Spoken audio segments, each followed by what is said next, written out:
following video may contain content parents may find unsuitable for children.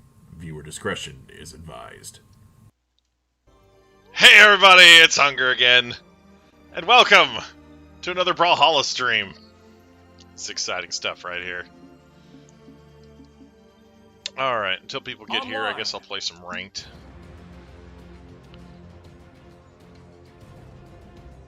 Oh hey, Siege is here. I guess I don't have to play ranked then. Custom. Okay, so let's see. Let me mess with the map real quick. Map. Big maps. Okay, we'll be joining in a minute. Okay. All right, so the room code is 795387. Give me a second.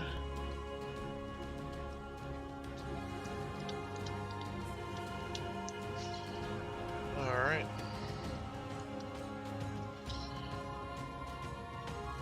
There.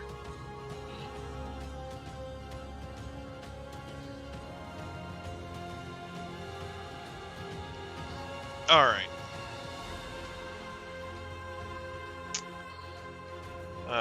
Now I'm going to go ahead and get into the voice chat on the Discord server. So give me a moment to do that.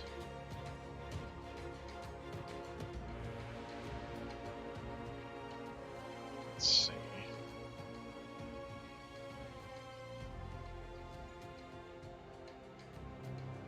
Come in, you royal boob! There we go.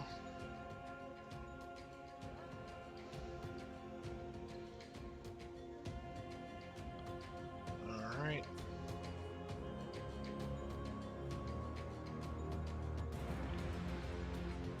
Boobies.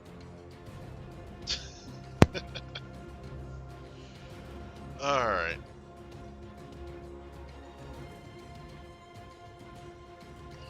Heyo.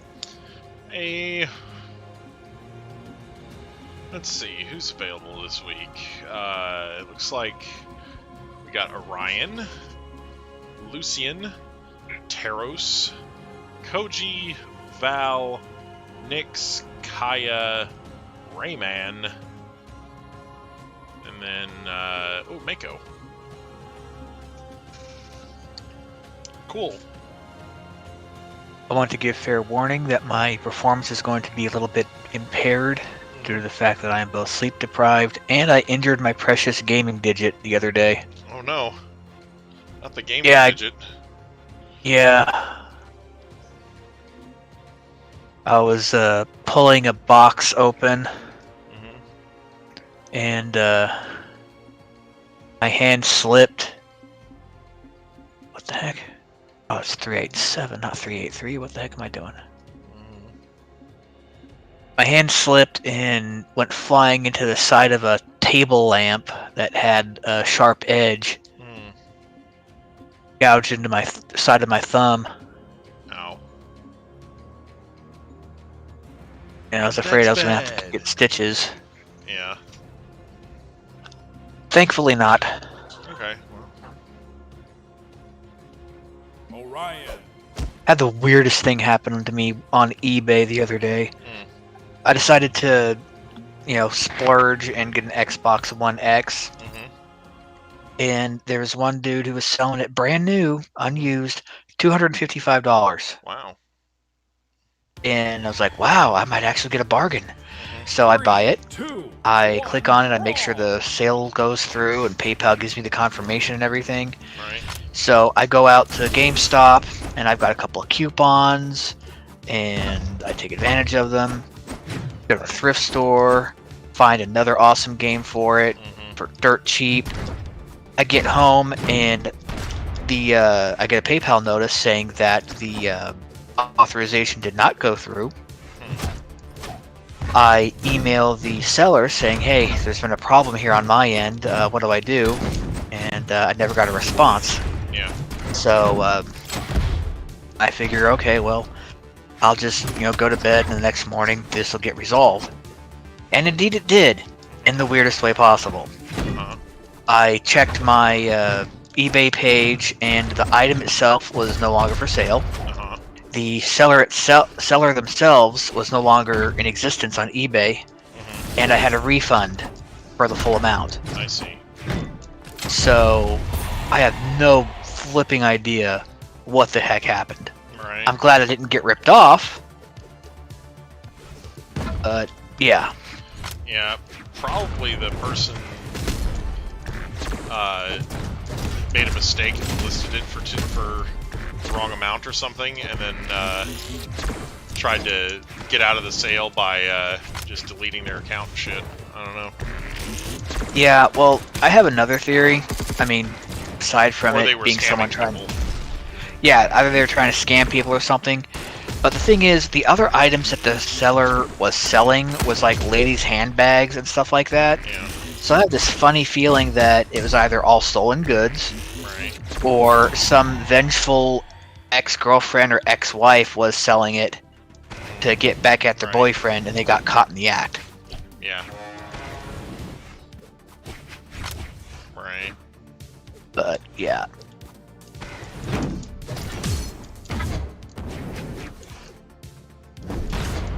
But right now I'm currently winning for one that's I'll be paying like a hair over its original retail price, but at least it'll still be brand new and unused.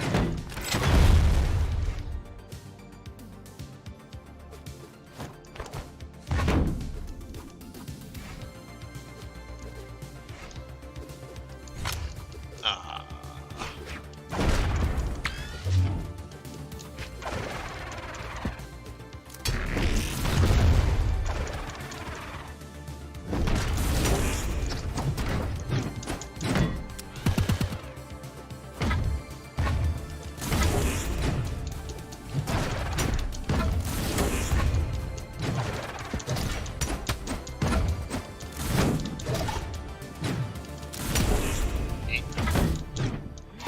Oh, God. Why? So did you hear that the purchase of Bethesda by Microsoft is now official? Yep, I heard.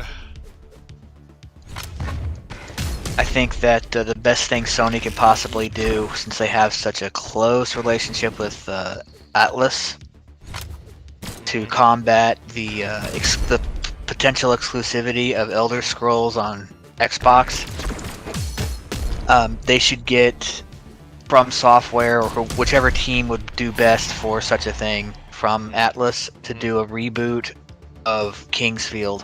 That could be fun. Have competing first-person fantasy games.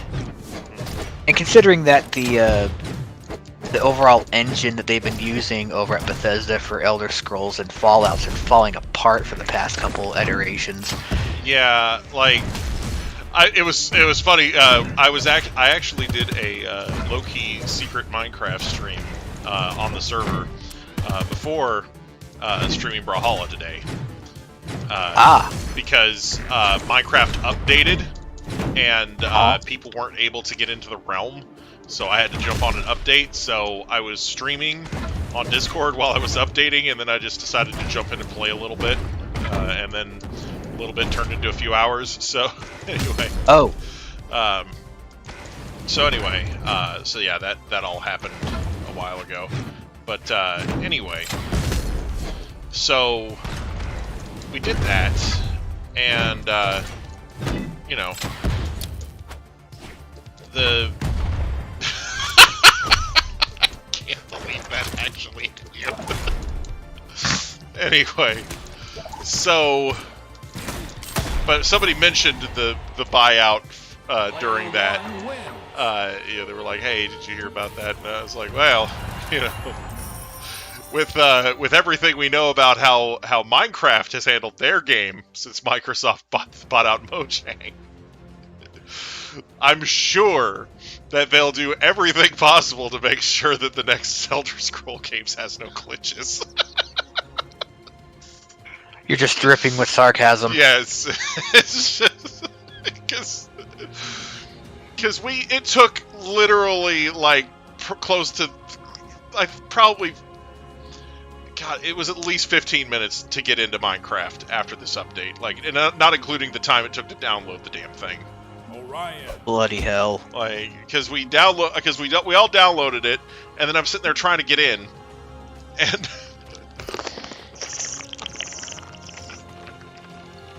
on everybody else's end, it's giving him a message that says, outdated client, please contact the owner of the realm, blah, blah, blah, and I'm the owner of the realm, and I'm trying to get in, and it's like, oh, please wait up to 48 hours for the... I'm like, there's no way I am going to sit here for 2 fucking days trying to get in here. If they actually make me wait 2 days to get in, I'm going to be calling their customer support and being like, hey, can you add 2 days to my Minecraft subscription on this realm? Because it's kind of bullshit that you guys just kind of kept it locked for 2 fucking days. Yep. So, anyway. Yeah, I don't feel so. I don't feel like I'm splurging that badly paying $400 for an Xbox One X, considering that I paid $20 and I already have 3/4 of the games that I plan on buying for it already. Right. Because it's mostly going to be me just re-downloading whatever is compatible on it, like Guardian Heroes. I miss that game so bad I can taste it, and possibly Alien Hominid, but I'm not sure. Right. Stuff like that. Just depends on what works. Yeah, it just depends on what the... Well, the thing is, when I had the Xbox One originally, there was more than a handful of games that would pop up in the corner of the menu saying, hey, this is ready for download. Yeah. I'm like, I already have those on my 360. Yeah. I'm not going to bother playing it in slightly up-resed. But since the One X can up-res almost everything to 4K, that's going to make all those look super nice. So it's mostly going to be a backwards compatibility / reclaimed my old games machine. Right. And that'll more or less, pay for itself. There's a teeny tiny handful of games that I'll play on it, like, Halo, Gears, and Crackdown 3. And I've already got like most of that already and from that one $20 purchase, so it's not like with the PS4 where I bought a huge handful of games that almost equaled the price of the system itself. Yeah. But yeah, I went back to that one pawn shop and I almost bought that used Elgato.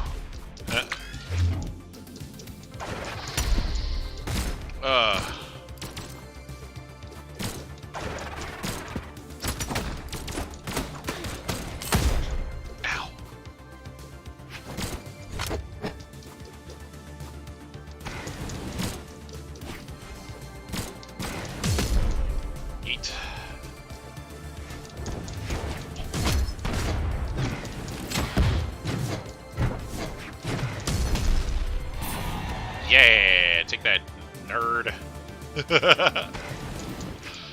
Alright. I'm about to be bombed, aren't I? Oh, look out. I've been shot! Good grief. So how was your weekend? It's been alright. Mine sucked. I pulled like a fierce all-nighter this past Thursday to get the last of Mom's stuff out of her place. Right. Because the soon-to-be former landlady, management lady, was basically hinting that she wanted to have a fight with somebody, and was gonna. Basically, it sounded like she was gonna show up Friday if I was there and try to intimidate us in some way, shape, or form. Right. So I pulled an absolute all-nighter, drank 16 ounces of some Crystal Light tea, after having treated myself to Chinese food a couple days before.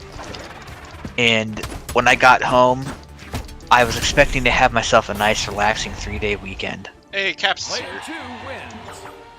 Instead, I had myself a nice gouty arthritis flare-up. Oh, jeez, yeah. Wait, what? Hi. Long story short, hey, is this Caps? That's Solus. Oh, hey Solus. Hi. All Just vibing. Yeah. Uh-huh. Well, welcome to the stream. Mm-hmm. Another episode of Siege Gripes About Life. Yeah. Yep. The podcast. Yeah. The Pod Show Talkcast. Yeah, something like that.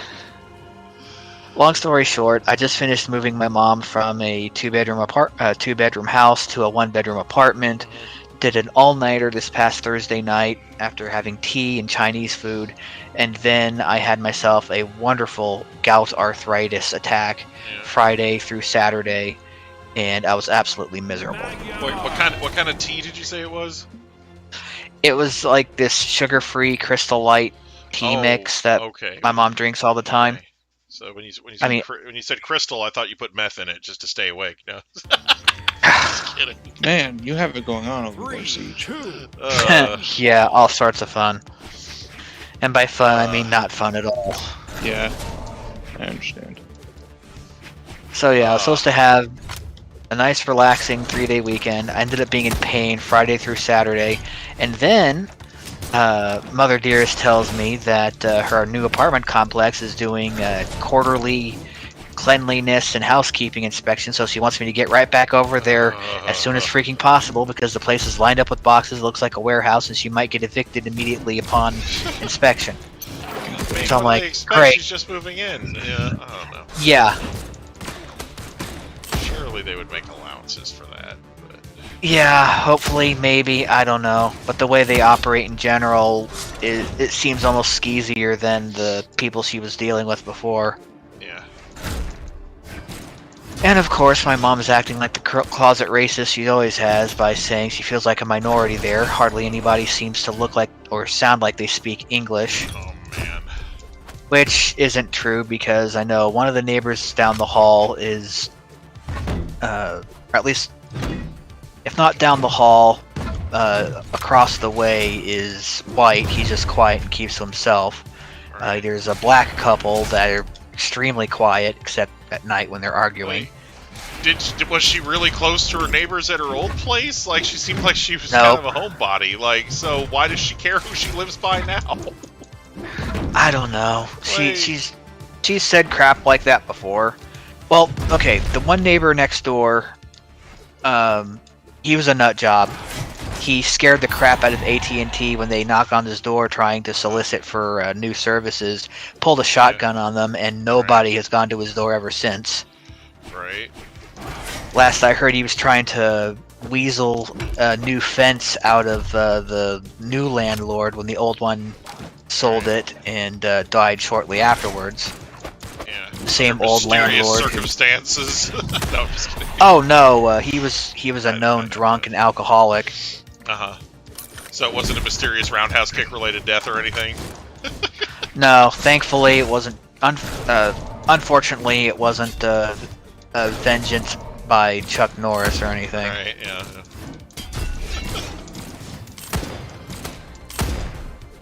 And the other neighbors, they were super quiet. They had like, I don't know, 5 or 6 people living there. But it was kind of a bigger house. Right. I think they were of a religious sort because after one night of a particularly nasty argument Mom and I were having, there was like a religious card of prayer or something stuck into our door. Like, oh, that's a nice thought, but she's a lost cause. Right.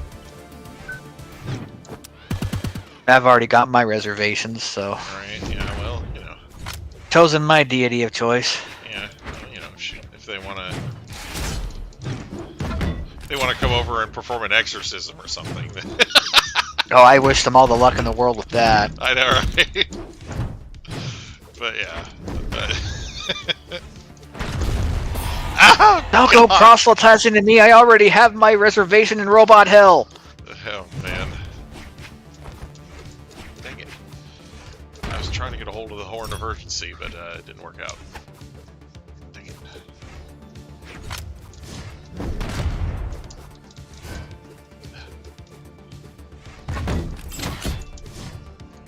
So yeah, she's already had her first inspection there. I got a brief description of how it went, and she hasn't gotten an email back from them yet, or at least hasn't checked it. At this point, I'm at a state where she's gonna sow what she's reaped all this time, and there's nothing I can do to really mitigate it. At least I don't think there is. She still hasn't offered to compensate me or reward me for any of my hard work so far yet. Well, you know. Because the way she operates is, you know, she may have this idea of what she might reward me with, but it's always going to be... Yeah. It's always going to be a situation where she'll have that reward in her head, but if I break any particular hidden rule or step on a landmine socially or displease her in any way, that little reward goes up in flames. And she'll tell you about it too. She's like, well, I was going to do this for you, but now I'm not. Exactly. Precisely. She's been promising me a number of things for a number of years now, and I don't believe they'll ever happen. Yeah, you know. There's the new bed frame and recliners.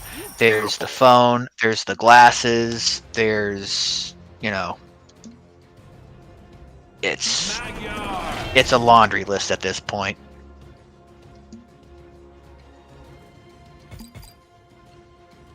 So, Solus, how's your life been?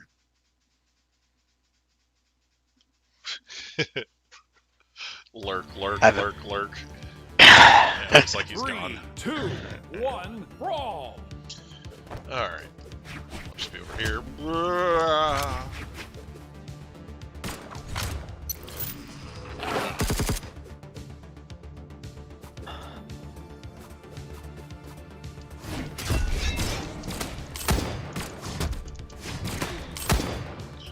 Oh, man. Oh, God! No!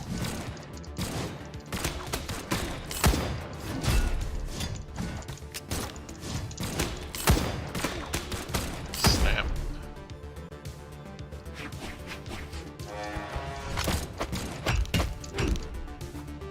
so I believe I told you a little while ago I had discovered the bargain bin, or the hidden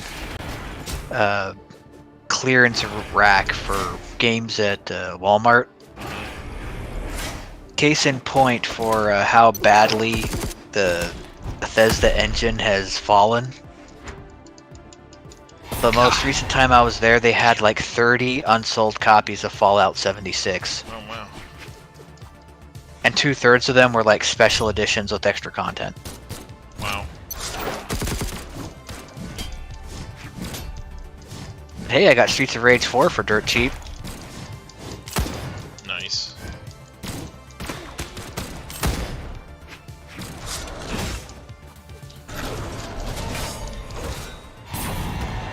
Yeah. Why the quality seems so low? I don't know. Check your settings. Yeah, check your settings, because as far as I know, everything's normal. I haven't changed any of my settings.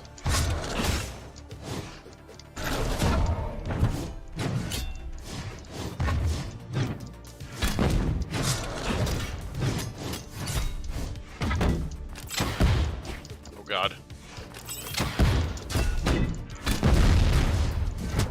Bruh.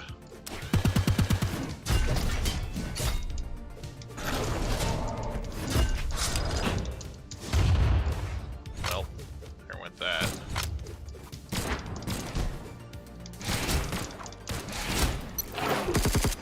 Since it's still kind of quiet on the server, I will probably get up and pour myself a drink for the next match, if you don't mind.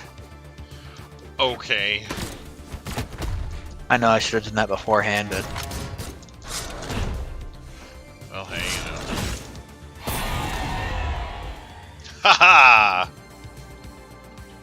I did call you a couple times to verify when or if we were doing this tonight. Yeah, I saw that there was a missed call. I think you probably called while I was still on Minecraft, and then after I got off, I just started eating.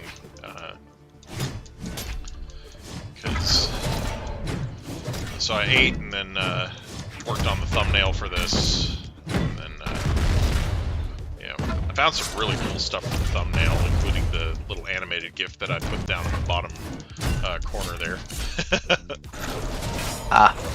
Well, you know me, I still have only one screen here. But I did technically inherit an extra monitor from Mother. Nice. Player 2 wins. She's got a busted old computer I'm going to try and get to work. It probably won't. Right. And at the very least, I'll get a monitor out of it. Right. I don't know if it'll work with this computer or not. Yeah. Alright, I'll be back in a minute. Okay. Alright, no problem. Yeah, I'm just checking here. Okay.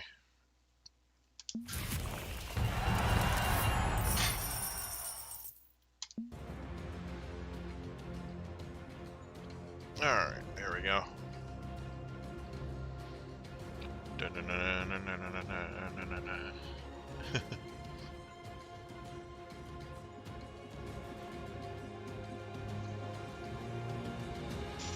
I think I will go ahead and go with Magyar again. Magyar. Magyar.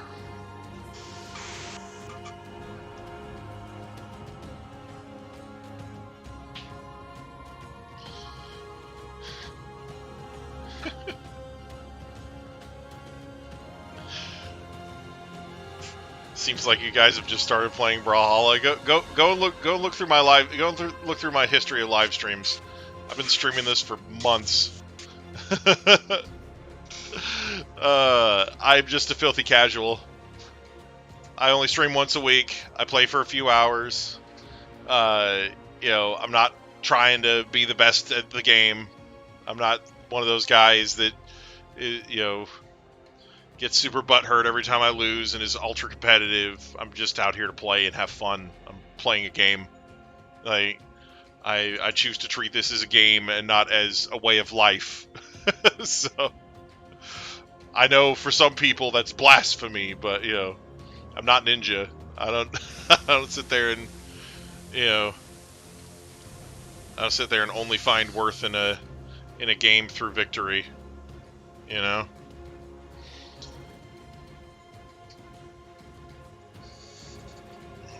I mean, I don't, like, deliberately try to lose or anything. No, I have certain legends that I like, and instead of spending the gold that I accumulate on buying new legends, I usually buy, like, new skins and stuff. So yeah, so far the legends that I have picked up are Volkov, Mako, Magyar, and Orion. So I've only got like 4 that I've actually spent gold on. And like I said, since I only play once a week, that keeps me pretty tapped out money-wise on just buying new color palettes for them every time there's an event and whatnot. So, oh no, it's Big Thunder Guard, the worst stage. Ew! I hate this place. And I'm kind of the opposite. I don't bother with skins. 3, 2, I just Well, yeah, save I up don't, the gold like, for characters.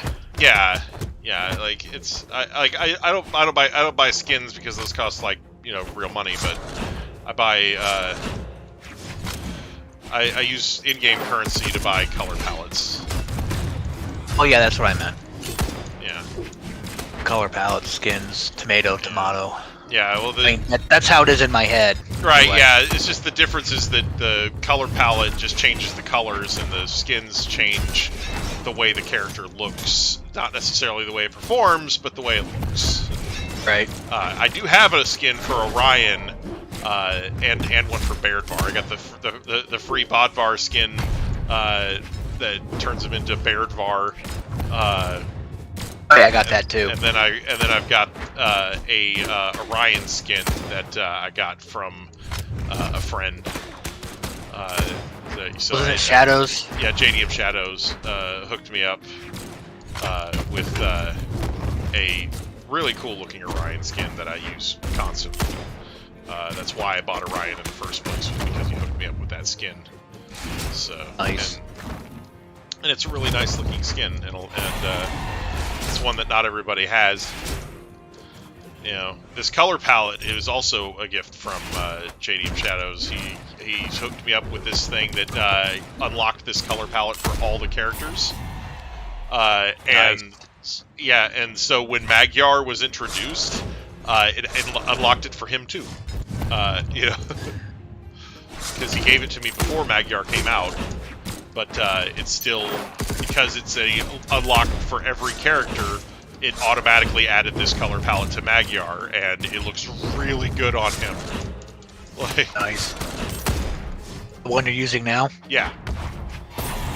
Yeah, the oranges and blues and everything. It's such a good color palette for Magyar. It makes him pop so much. Agreed. Yeah. Like, once I unlock the purple palette for him, I might try it for a little bit, but I don't know if I'll keep it, because I love this one so much. Hassan Chop!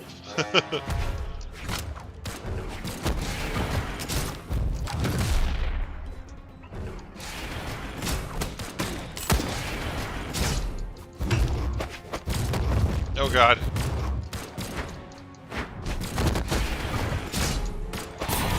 Oh god, no! Yeah, I sig spam a lot. Sorry if that bothers you. It's how I play. It's I think it's kind of fun and challenging in its own way to try and find openings to hit people with your sigs when they're moving around. Yeah. And a lot of the time I just kind of predict what my opponent does and kind of trick them into going into my sig. You know, like if I have like an anti-air sig or something, like it's really I think it's really kind of a strategic way to play, which I like. Anyway, but I know that some people are like, oh, you're not anything great, you're just a sig spammer. It's like, yes, I'm a filthy casual. Yeah, I choose to be that way. I refuse to take this game seriously because it is a game by definition. Oh no! This is why I hate this stage, by the way. I absolutely hate it here because the stage gets more kills than the players sometimes. Like, it's just not a good stage. Anyway, You're complaining despite the fact that it got you a win. yes, it got me a win, but I'm still complaining about it because it's a poorly designed stage and it needs to go away. I've had that happen to me so much that yeah, I would rather have fought that thing out and lost than win by having the stage win for me, because it's just that, like, I hate that stage. Like, I hate the fact that it's gonna try and claim the assist now. It's like, oh, you won because of me, Big Thunder God. Well, in the immortal words of Bugs Bunny, you never take anything in life too seriously. Alright. You don't get off this planet alive anyway. Yeah. Anyway. Speaking of Bugs Bunny, I was watching PewDiePie's one of PewDiePie's more recent videos. He was talking about the Space Jam controversy. Pepe Le Pew's scene being cut. No. The Space Jam 2 is apparently a thing that's coming out, and they've redesigned Lola, and they've removed her tits and thighs. 3, 2, Like she's 1, her limbs are all scrawny, and she has no chest to speak of. Like, They're making her more like she was in the more recent Looney Tunes show, sort of, where yeah. she like, was, where she was like the ultimate Bugs Bunny fangirl yeah, I and don't know. But, stalking Bugs. yeah, I don't know what exactly they're doing with her personality wise, but the art style wise, they're making her look less feminine, and you know, That's the way to go nowadays. yeah, they're like, oh yeah, they said they called it desexualizing her, and it's like, you know,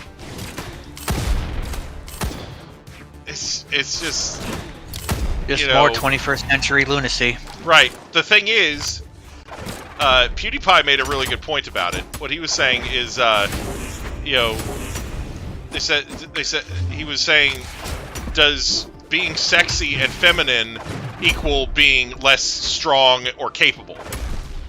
You know, like they're like, oh, we're striving to make Lola a stronger, more capable looking character, and it's like, you know, so you're basically saying that being sexy or feminine looking means that you're not strong and capable. That's a loaded statement, you know, like. Yep. If you say that there's something wrong with looking that way, what about women? What about the hundreds and thousands of women that actually look like that? You know, that you know, not obviously not like an anthropomorphic female bunny, but like, you know, have, you know, reasonably endowed chest and thick thighs. You know, like there are plenty of women that look like that. And you're basically saying that's not a valid way for a woman to look by saying that if you look like that, you're over sexualized. You know, that's a dangerous message to send to women, I think.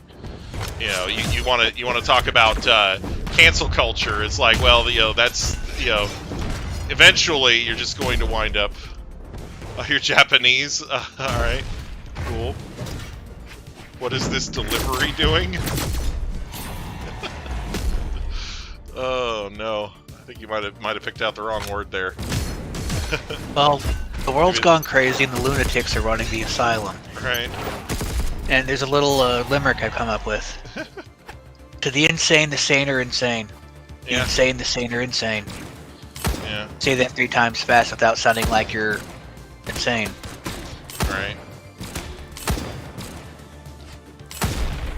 But yeah. Yeah, the one I was referring to was that there's a scene. Well, first there's this New York Times op-ed. Yeah, they're not going to include Pepe Le Pew in the new movie. He's just being right entirely. But well, the thing is, this article, you know, claims that, you know, you're teaching young boys that no doesn't mean no if you haven't watched Pepe Le Pew cartoons.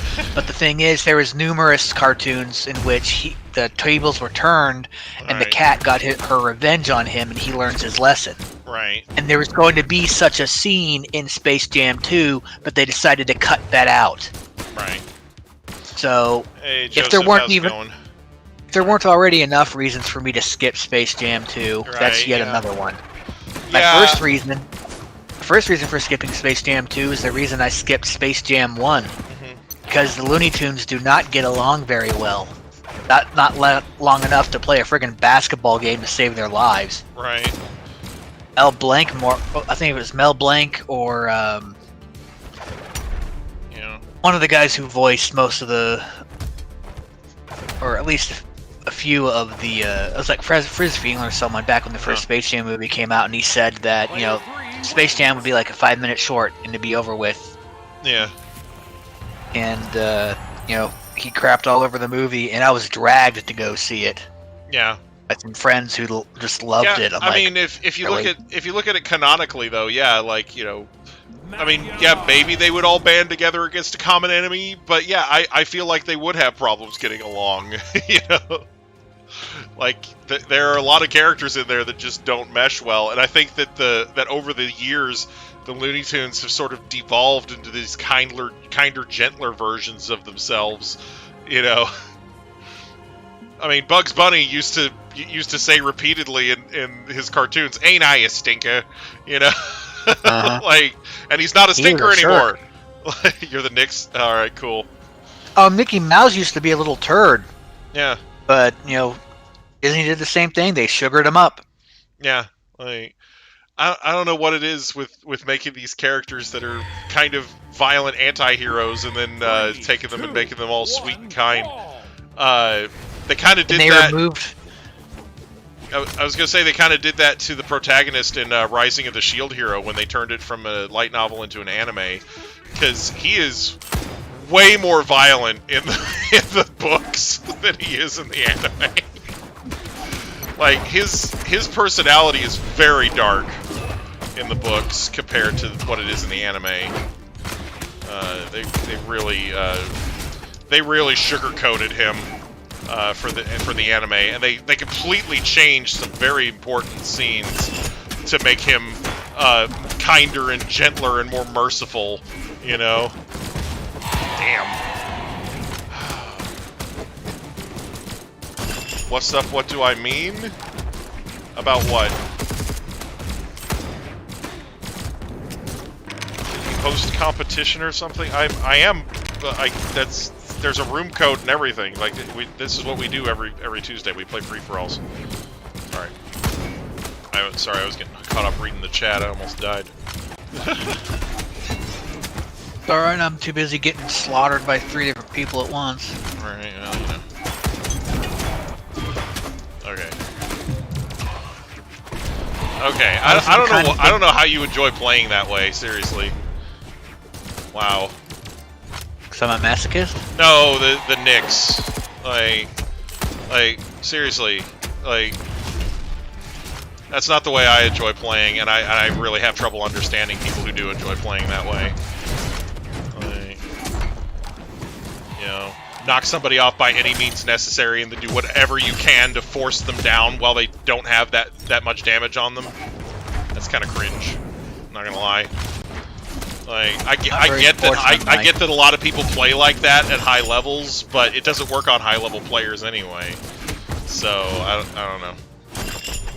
That's just people exerting their dominance, however and wherever they can. I mean, I guess if you want to assert your dominance, whatever. But you know, it's not a very enjoyable style for me to play with, and it's not very enjoyable to play against for sure. But you know, I don't know. Yeah. If you want to play that way, you know, then whatever floats your boat. But you know, I'll never get it. Anyway, go ahead. You know, this whole, you know, cartoons bending to social norms and so forth, and art changing to fit with the times, it's just kind of happened repeatedly over the generations. Well, you know, and I don't. If I wasn't so tired, I could cite several other instances. I don't necessarily see a problem with cartoon characters getting updates and, you know, kind of, you know, making changes that are appropriate for a new era, you know, like because, you know, if there, it's something where you do kind of need to change with the times, to stay relevant in some ways, you know, obviously, you know, if your original cartoon was about, you know, kids playing marbles and whatnot, then obviously that's not going to resonate with today's youth, you know, like, right? Like it didn't even resonate. Like if you're talking, if you character like sorry, I was gonna say if you're talking about DuckTales, you know, that didn't even resonate with the youth of that age, like you know, like the age that show came out in, you know. It was something that the creators obviously had done during their youth, and they were like, "Oh yeah, you know, they play with marbles." You know, it's like, you know. But yeah, and then they just had like in the new DuckTales, they just had a little reference to it, and then moved on because marbles, you know. Speaking of which, I've seen the last 2 episodes of DuckTales before the finale. Yeah. There's like maybe a 3-second snippet of Baloo in the yeah, I saw the clip. Tailspin. Yeah, like a TV ad. I was a bit frustrated. I do watch anime. Sorry, go ahead. Because it kind of made Kit out to be somewhat of a loser. Yeah. And then Molly at the very end of the episode, she's like suddenly the most awesome person compared to him. Right. And he becomes her sidekick. And it's this really disturbing trend where strong male hero characters are getting just magically overshadowed by the awesomest ever female characters. Right. You know, we see that with Rey in the Star Wars sequels. Yeah. And yeah, I don't like the trend of a lot of these reboots and whatnot to sort of neuter the male characters. Like, it's fine if you want to improve the strength of the female characters, but you don't need to take a strong male character and neuter them just to make the female character look good. You know? Like, right. I mean, on one hand, but they did fit with the story they were trying to tell with Kit. He gave up the whole sky surfing thing. Yeah, and yeah. he decided he wanted to be a pilot instead. And he's terrible at it. Yeah. Yeah, he's a terrible pilot. It's like, it was more of a stick to what you know and what you're good at kind of message, which is Right. great. And I love what they, honestly, I love what they did with Molly, because she was another one of those insufferable female insert characters that did nothing for any episode of any plot, and any Right. episode she appeared in, you wanted to just skip. Right. So I love what they did with the character, Brawl. but it's the trend itself I'm complaining about. Right. Yeah. Like. But I mean, overall, the way they handled all of this kind of stuff in DuckTales, it's been nothing short of a chef's kiss. There's hints of alternative lifestyles and other alternative family structures.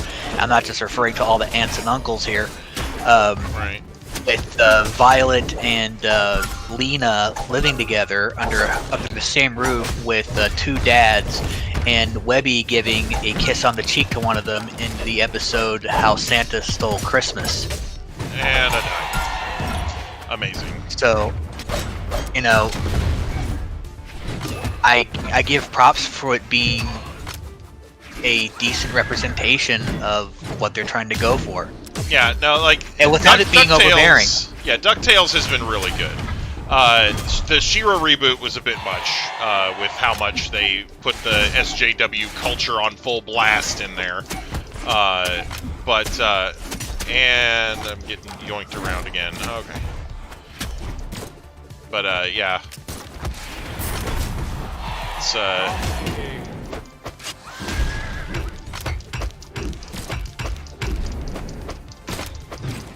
But yeah, it's something where... And you've got all the characters are still true to their core tenets and yeah. philosophy. And again, I do agree with most of the updates that they made there. Like I don't mind any of it, really. You know. I still would have wanted to see more of Baloo. Yeah. But, you know, I guess they did justice there. But yeah, I'm glad that they're most likely not shoehorning any Gargoyles references, because that was not part of the Disney afternoon at all. yeah, well, Always came on afterwards. right, well. And plus, they would be kind of out of place. Like, the whole thing with Gargoyles was, you know, Gargoyles versus humans, and there's no humans in DuckTales, except for that one episode. Yeah. What are those strange creatures? Right. But yeah. Ah! Ack! Anyway. I love how they basically... Not only did they have that blink and you miss it cameo of the Fluffy Dogs in the Darkwing Duck special episode, they've turned the catchphrase of the protagonist to adventure into basically the family's catchphrase. Yeah. So I'm like, oh, this... If they don't release a Blu-ray set of this, I swear I will never buy another Disney product again. Yeah, like, I'm definitely ready to own DuckTales as soon as they release it. Like, it's really freaking good. Like, just everything that they've done has been so amazing with it. So, Yep. but yeah, I don't know. Like, but yeah, I've been reading the light novels for Rising of the Shield Hero, and yeah, the anime fucked up a lot. Jeez. Like, there's a couple of things like that they had in the anime, but they had just a really different tone. And then, like, there's one particular scene kind of towards the end of what they've got so far that was just completely different. You know. So, hey, the room code is up at the top. It's pinned up at the top of the chat. So if you want to join, feel free. It is 795-387. It's pinned at the top of the chat. Why do I need to put it in the description? If I put it in the description, then I have to go in and update it every time I change room codes. And then people that are already in the stream won't be able to see it. It's much easier to pin it at the top of the chat.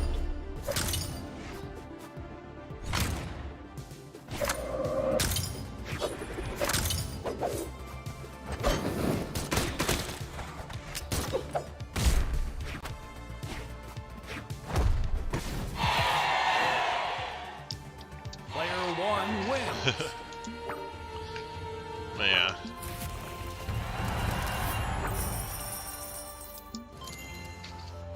Alright, anyway.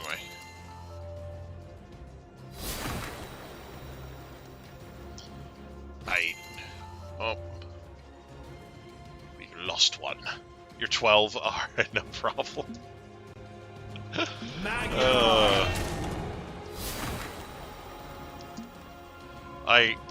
Here's the thing. I know the stream says that it's not for kids because I do cuss. I do cuss a lot. I don't want to get. I don't want you to get in trouble with your parents for listening to me.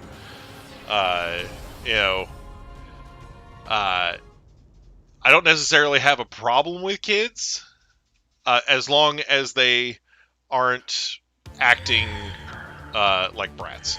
3, 2, 1, brawl! You know, Or eating an entire box of cookies. Discord eating an server. entire box of cookies in the voice chat. Yeah. I'm talking eating the box itself. Yeah, here I am. Cornflake ASMR. Anyway.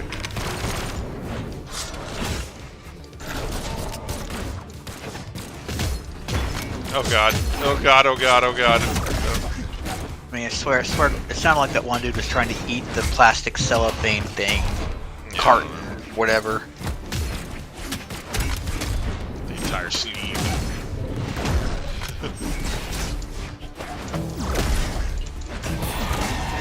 Oh god! Nope.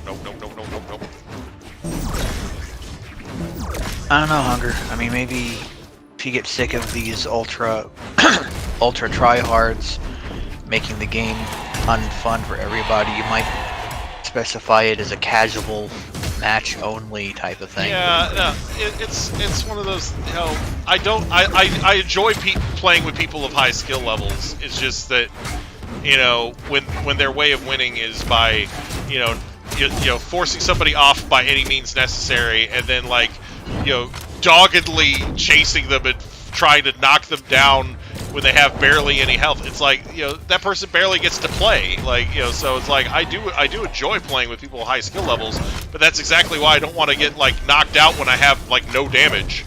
You know, like, you know, because that just means I get less playtime. You know, you're basically forcing somebody out of the game early. You know? Yeah. And unfortunately, And that's I get that that's part of winning is getting rid of other people, but you know, I like a more strategic sort of game, you know, like, so I don't know, maybe I'm playing the wrong game for that, but I do feel that there's a lot of strategy that you could use here that doesn't involve just cheap shotting your way to victory. You know what I'm saying?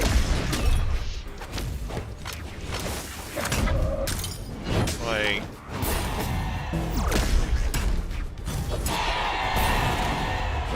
Anybody can be the greatest boxer of all time if they can kick somebody in the balls and get away with it. You know, like, I'm just saying, you know, you learn how to play how to do things strategically, and yeah, and you train hard and everything, and win that way, and that's fine. But you know, sucker punching is only going to get you so far. You know what I'm saying? Shut down.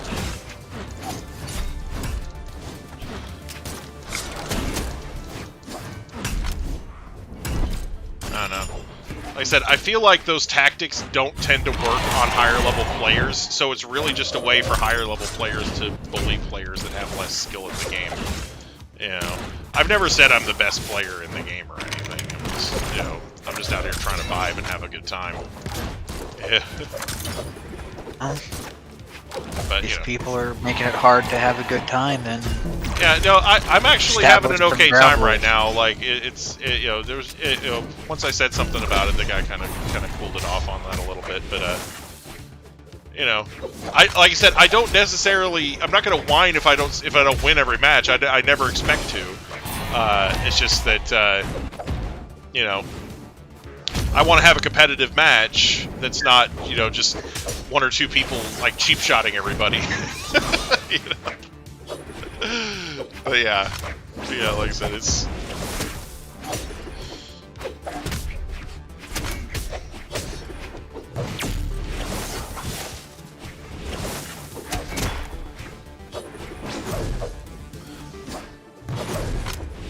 Yeah, I feel like a lot of the people that play that way, they're just skilled enough to do that to people that are, that are at the bottom, But like when they're up against a really skilled player, they're not really gonna do anything. So, Yep. yeah. It's like I said, it's something where, like, I don't know. Well, I don't want to make- discourage people from playing, but at the same time, I don't want to. I don't want people to feel like that they're being bullied either. So. Yeah, I can make an analogy here. Sometimes watching these higher level players play against each other, it's like watching an Evo match of basically any fighting game. You're right. After a while, it gets really boring because you see the same combos, the same moves, the same strategies, and after a while, it's like watching paint dry.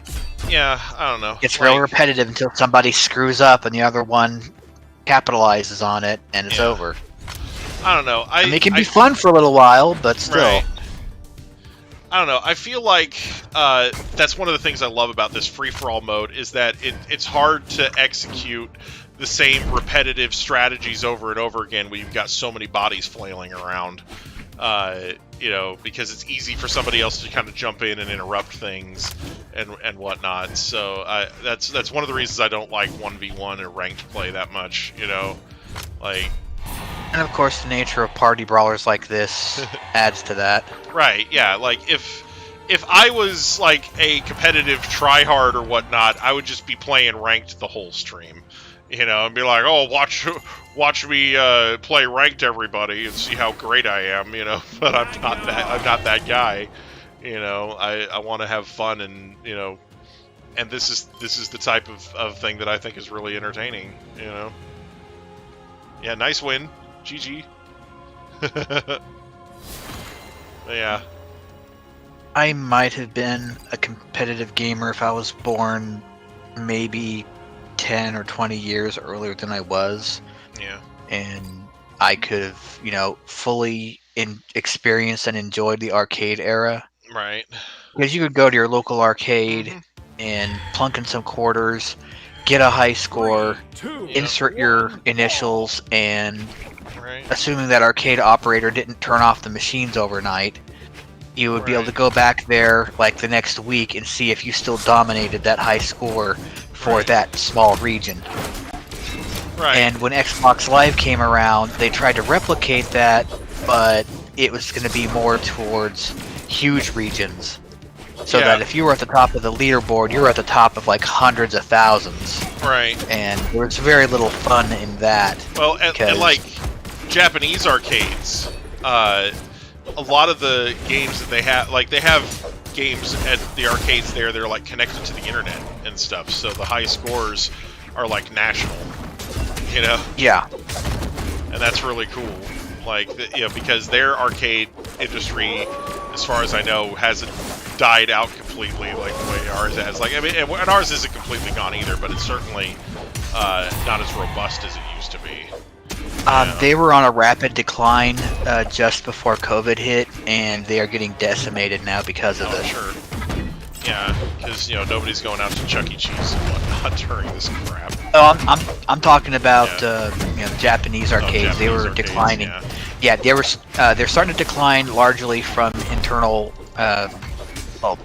basically Japanese political pressures. They're going the route of blaming entertainment for society's ills, just like every time there's a friggin' every time there's a friggin' democratic presidential administration, they start going after all the entertainment and the video games as the cause of society's ills.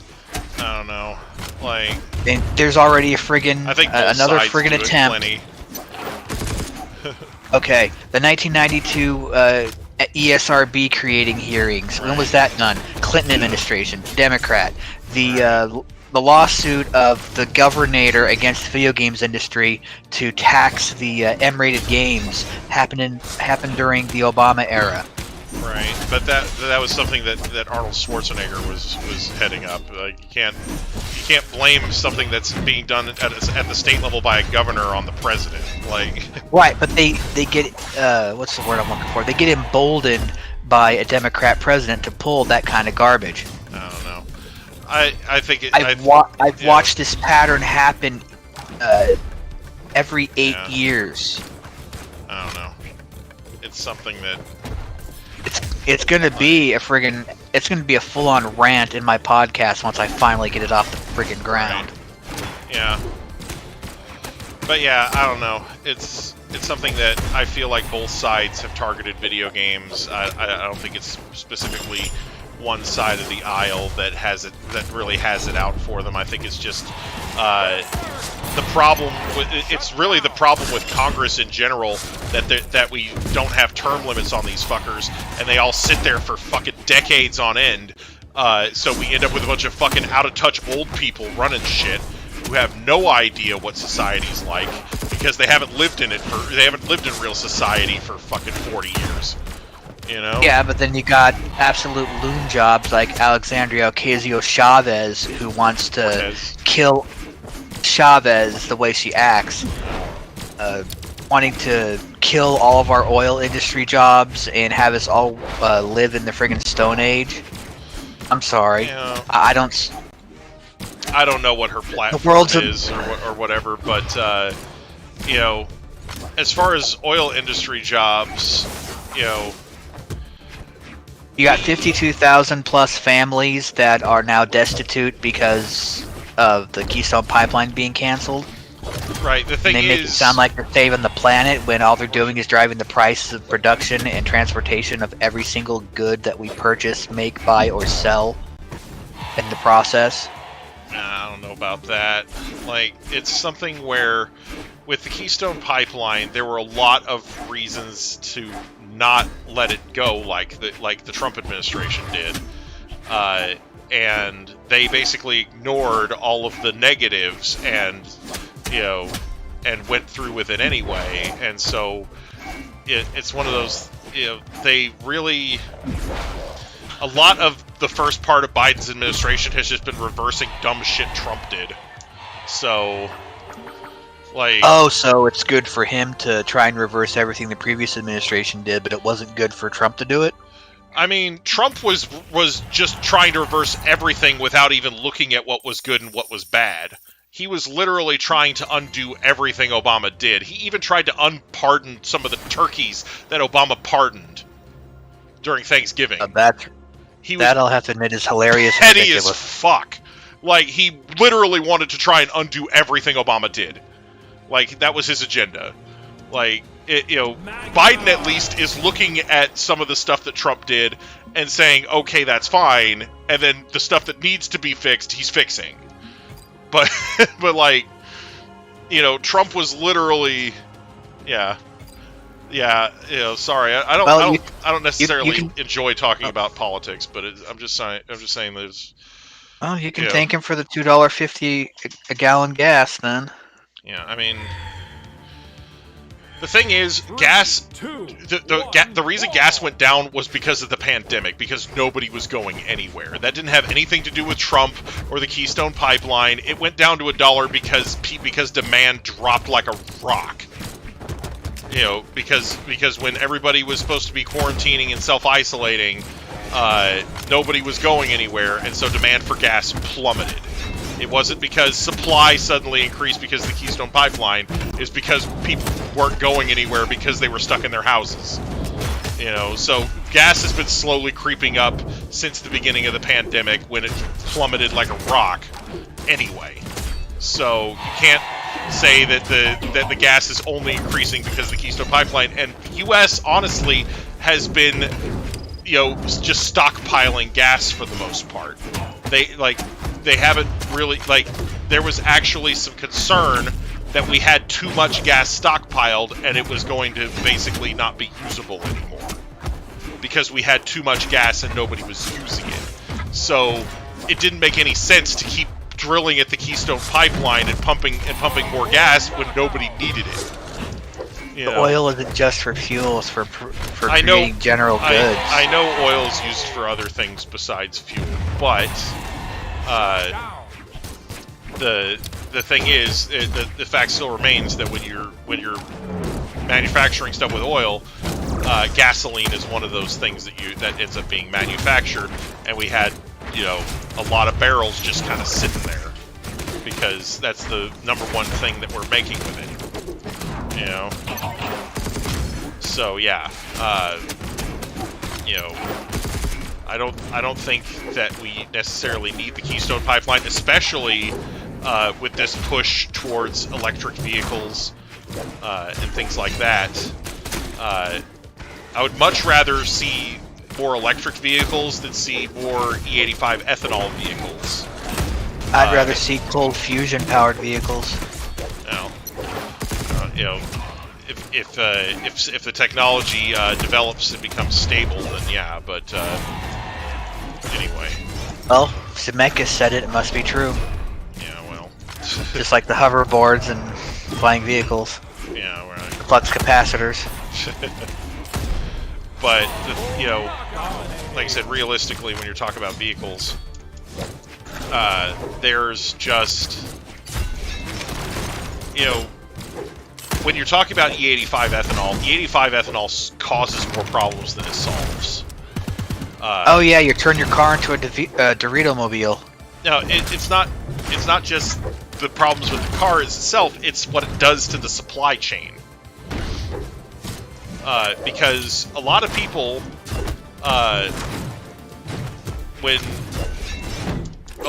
thought that fuel prices went down because, well, like, a lot of people thought before Obama was elected that fuel prices were going up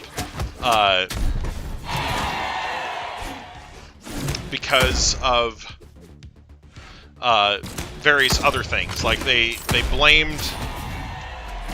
Like, basically, there was, before Obama was elected, grocery prices were rising a lot. Like there was this inflationary period going on, like just before Obama was elected, and people were blaming that on the war. Like they said, oh well, you know,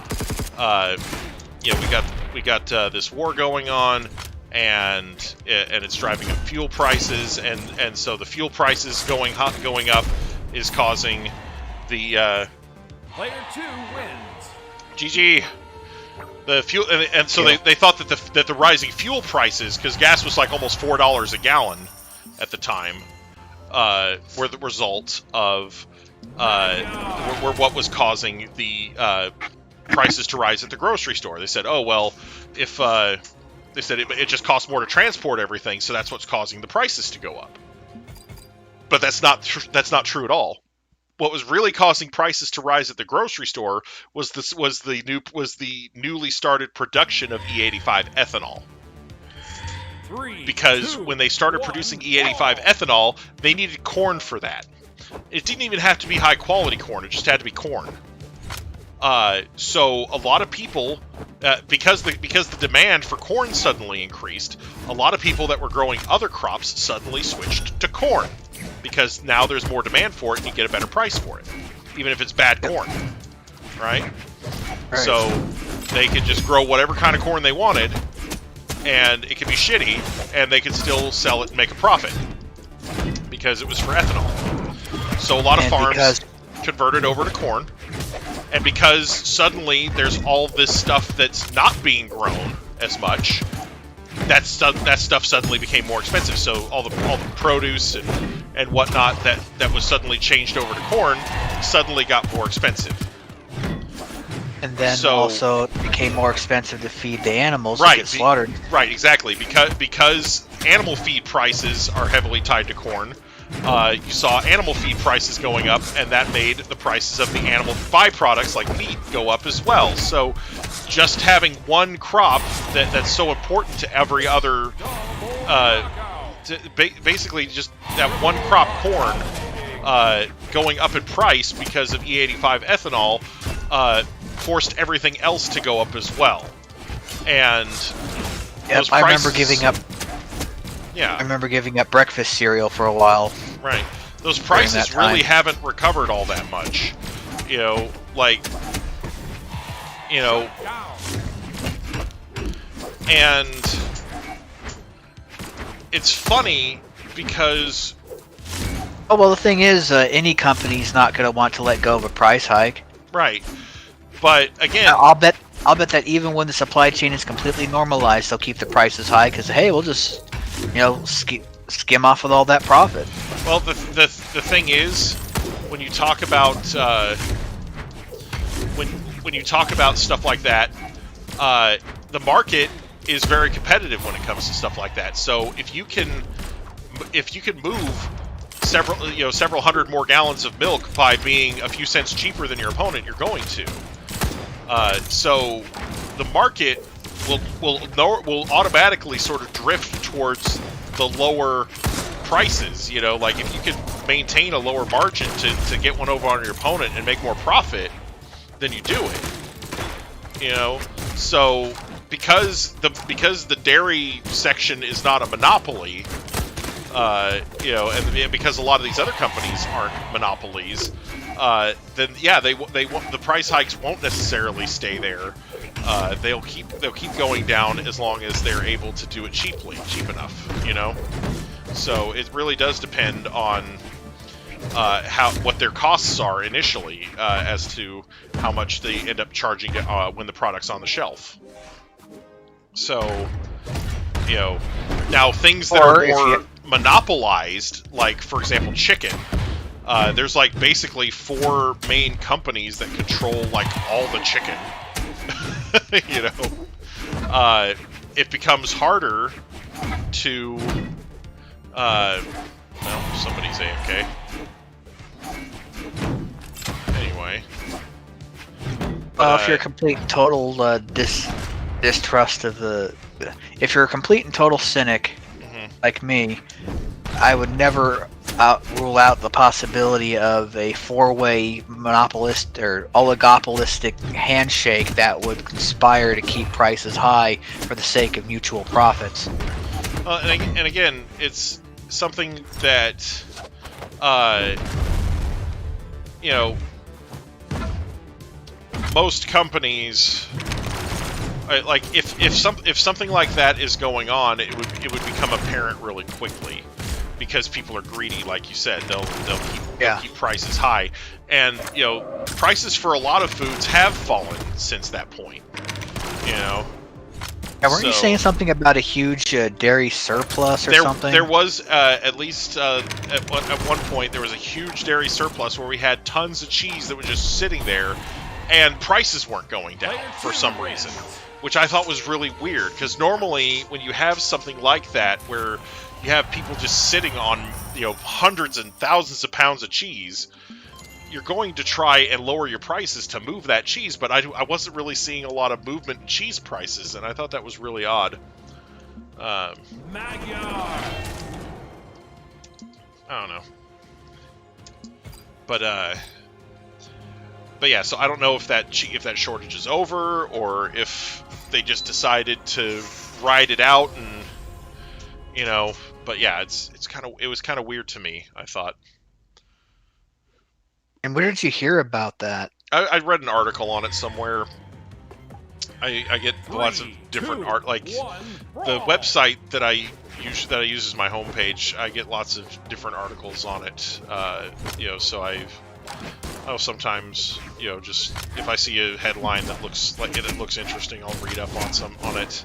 I've also been watching a lot of Colbert, and he has some interesting stories on his segments.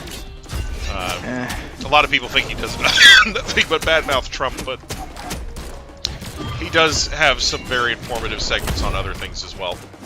Especially now that the guy's out of office. Like, you know, Colbert refuses to even mention his name anymore.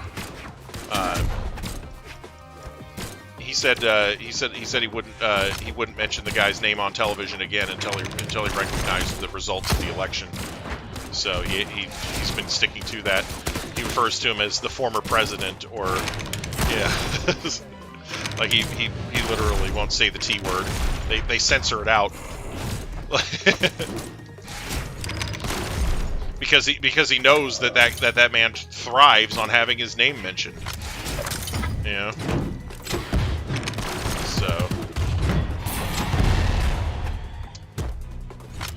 anyway.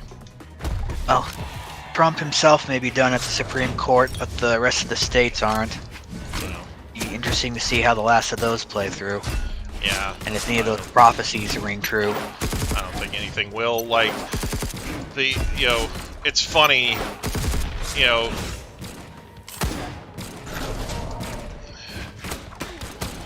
these people that believed all of QAnon's lies for all that time, they're just not accepting it. Like, there's some of them are. Some of them are like, oh, I guess it was all a lie, and they moved on.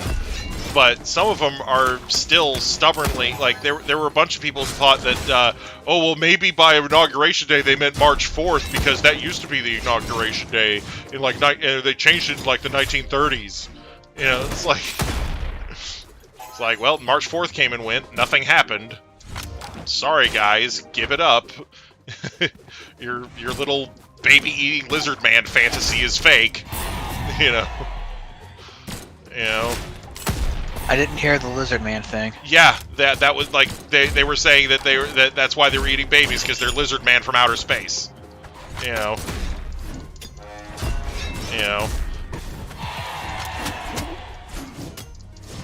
And yeah, so some people were passing on a version of that sounded less crazy without the lizard men in it, but it's like it's still pretty crazy,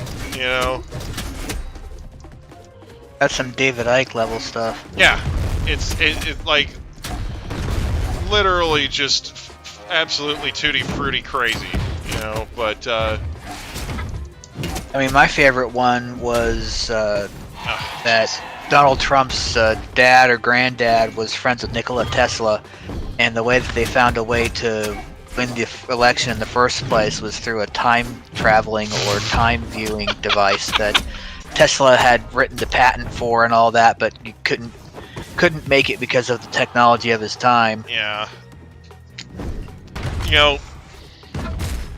Stephen Hawking, before he died, said that he had a prototype, blueprints for a time machine, and that he could make it if somebody would help him get the materials for it. So.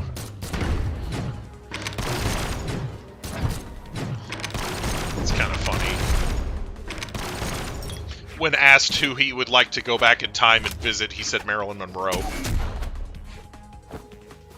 Stop her from committing suicide. I don't know. Or just to bang her like everyone else. Yeah, I think he just wanted to meet her. Like, just weirdo. Player 1 wins. The one thing I have to say about Hawking is he had a great sense of humor. Yeah. There was this He did episode have of humor on him. well, for one, he openly admitted to running over people's feet on his wheelchair on purpose, just get reactions out of them. Right. And then he repeatedly appeared on The Big Bang Theory, and there's this whole thing where somebody made like a miniature remote control version of him, and was like driving it around on the set and during the story of the show, and everyone was scared and walking on eggshells, so they thought they might offend him. 3, 2. But then he turns around and he's using it himself. Right. So yeah. Yeah. This color palette looks so evil. I love it.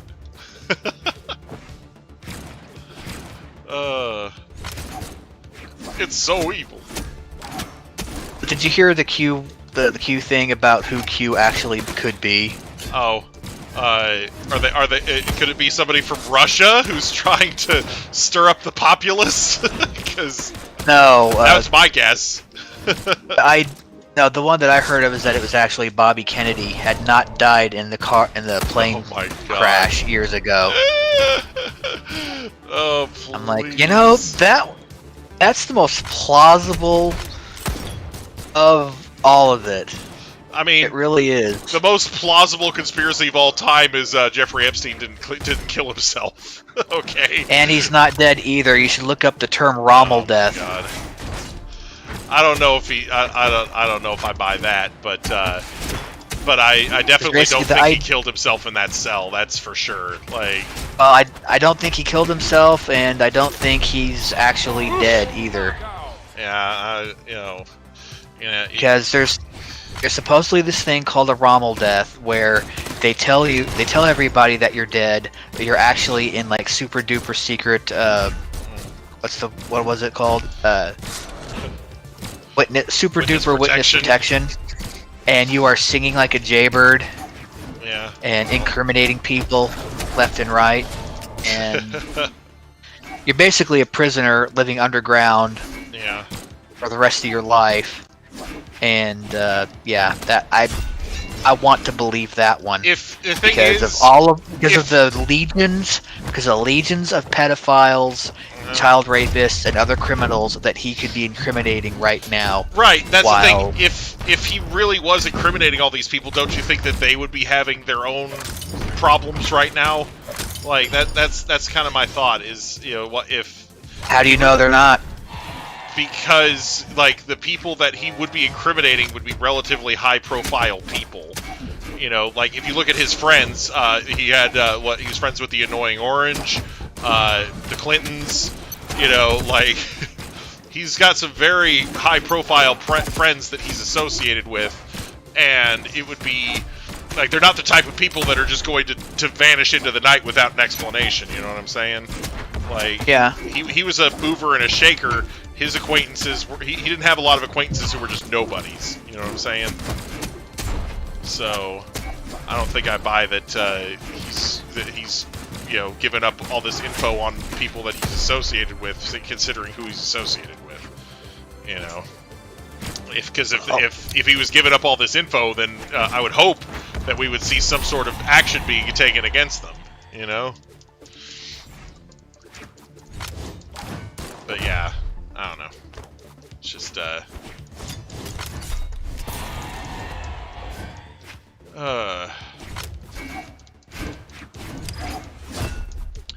but yeah, I don't know.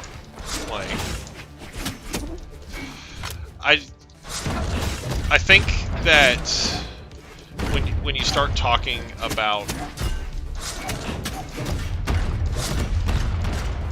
these conspiracy theory groups, these websites and whatnot, they're all like the longer you look at them, the more you see that they're all that most of them seem to be out for one thing, and that's money. Like, because the QAnon people or person, whoever's running QAnon, whether it's a person or a group, they have tons of merch sales that they do, and they've basically monetized their following. I don't know if they started out with that goal, but they've certainly devolved into that. And Alex Jones certainly does the same thing. If you watch one of his live streams on whatever platforms he's able to do that on these days, he at least almost 50% of the show is devoted to plugging merchandise. I think he still has his own website. Yeah, I mean, he's got his own website, so like I said, whatever platform he's still able to stream on, he uses that exposure to plug merchandise almost 50% of the time. Yeah, back when I listened to his stuff, it was really annoying. It would take forever to get through an entire show and get to the point of what the hell he was trying to say. Right, yeah, because he'd start talking about something, and then, I gotta keep the lights on. They're gonna shut me down any second. Let me plug some merch real quick. And then he'd go off and try to sell you something, and that's basically how his show goes. And like I said, almost 50% of the time in one of his shows is devoted to him plugging merchandise. That'd be like me stopping after every match and doing a 3-minute spot where I just sit there and plug stuff. Like, yeah. Well, the final straw for me when it came to him is that he would go into a part of one of his speeches. He said that watching TV can put you into a low beta state of brain activity where you're highly suggestive and you are literally getting programmed by what you see and listen to on the television. And that part I agree with, because you do get very passive and you get very strongly and subtly influenced by what you're seeing. I've seen people who were normally very calm and rational, and they would be sitting and watching certain cartoons or shows for a long period of time, and then they would start acting more or less like the characters and repeating stuff from the show within a week or so. Yeah. And I'm like, what the heck? Do you not have any mind of your own? Because my brain apparently is immune to that crap, and I think for myself, and I'm questioning everything I listen to and hear on a regular basis. Mhm. So, anyways, I totally agree with that first half of it. But then he starts saying that video games do the exact same thing. Yeah. Except because of the fact that you're doing active things, it can train you and turn you into a serial killer. So what they do is they hop you up on these antidepressants, which turn you into, that have the tendency to turn you to give you sociopathic tendencies, where you lose your grip on reality and what's real and what isn't. And that's when I turned them off. Yeah. And I said, no, you are completely wrong. I've been on antidepressants. I've played all sorts of violent video games while on and off of them, and I have not had that situation. Right. Now, it made me feel like an emotionless zombie at times when they tried to put me on massive doses of certain ones, but I reported that, and they lowered the doses or removed me from them. Right. Yeah. No, like It's like, I'm sorry, I don't buy this line of bullcrap. Right. And well, and the thing is, what he's doing, like by telling you that the TV is programming you and all this stuff, like what he's doing is he's trying to get people to stop listening to reputable news sources on television and listen only to him. Like, that's what he's really after. He's not trying to warn anybody or anything like that. And listen, I'm guilty of repeating stuff that I see on TV too. That doesn't mean that I'm going to do the same things that those characters do. It just means that I'm really excited about that show, and I think that the things that they say are funny, and that's why I'm repeating them. Like, it's not that I don't have a mind of my own, or that I don't think for myself. I think about a lot of things for myself. But yeah, when a lot of these conspiracy theory guys, the way that they make their bread and butter is they try to exclude other sources of information and get people to listen only to them. They're like, oh, I'm the only news source you need. Everybody else is lying to you. Right, and I understand that portion Come, of my it. paranoid pretties. Like, on a certain level, television can and will program you over the course of time. Well, because when people watch television, they see how people are portrayed, and how people act and talk, and the current zeitgeist of what people believe, and how people think, and what things are cultural norms, and that's why it's called cultural programming.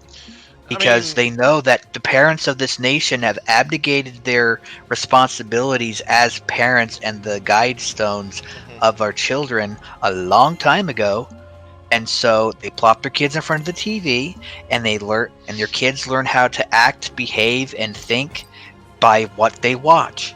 Because when they watch stuff on TV, they start to adopt the ideals of the characters they see on TV. And they have very little grip on what's reality and what isn't, because they don't have parents to teach them and tell them that. And I'm not going to say that. I'm not going to refute that, at least not completely, because I do know that a lot of parents do that with their kids. But kids do learn through actual social experience and whatnot as well. And granted, with the pandemic, there's a lot less of that going on, because people are not. A lot of people aren't doing in-person classes at school anymore and things like that. But there is still, like interaction with people on the internet, and, you can call that real life interaction, and other things that kind of help with that social and societal normalization as well. And I don't know, it's something that I feel,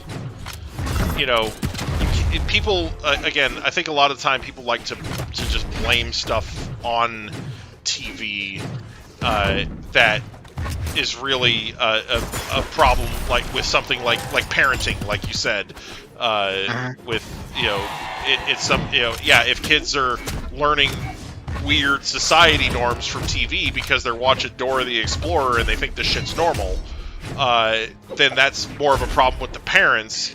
Like I remember seeing a story in the news about some little kids that wanted to go see their grandma, and so they got in the car. They took the car keys while their parents were asleep and decided to drive themselves.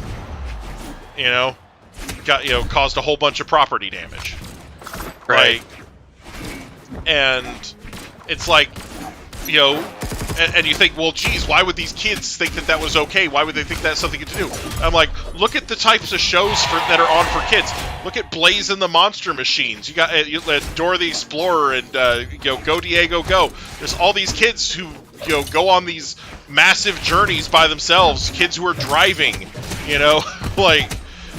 so these kids are being exposed to these protagonists that have like literally no parental supervision or limits, and they think that's okay, so yeah, I don't know. It's like I said, I think like I said, it's less TV's fault and more fault in parenting if you're talking about kids learning improper social behavior or being socially programmed by by the TV. Marquez Gilson, welcome. I do remember you. I do remember seeing you before. But yeah, I don't know. I'm talking about people being programmed by television to accept certain norms, like the way that men are now being treated in society. Yeah, that whole toxic masculinity thing, where guys are expected to practically bend over backwards to serve and please women, and you can't complain or men can't be a victim of abuse. Here's the thing: there's a very big chunk of the population that isn't going to accept that, and that's most men. So, like, it's something where you can have all of these socially neutered male characters in TV all you want, but the people who buy into that are going to watch it, and a lot of people are just going to skip it. And eventually what that's going to cause is there's going to be a backlash, in my opinion.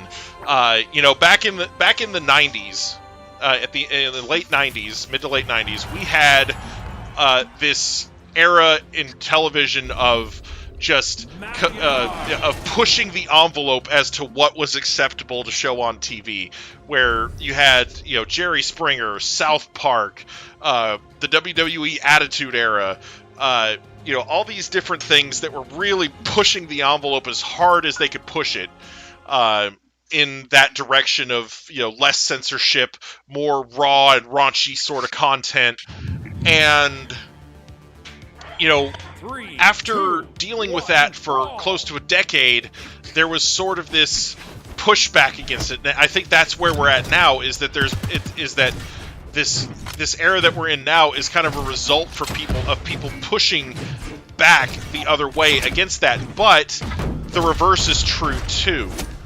When you push and you push and you push one way with regardless of how much resistance how little resistance you think there is, eventually there's going to be an element of society that just rejects that and starts pushing back the other way hard.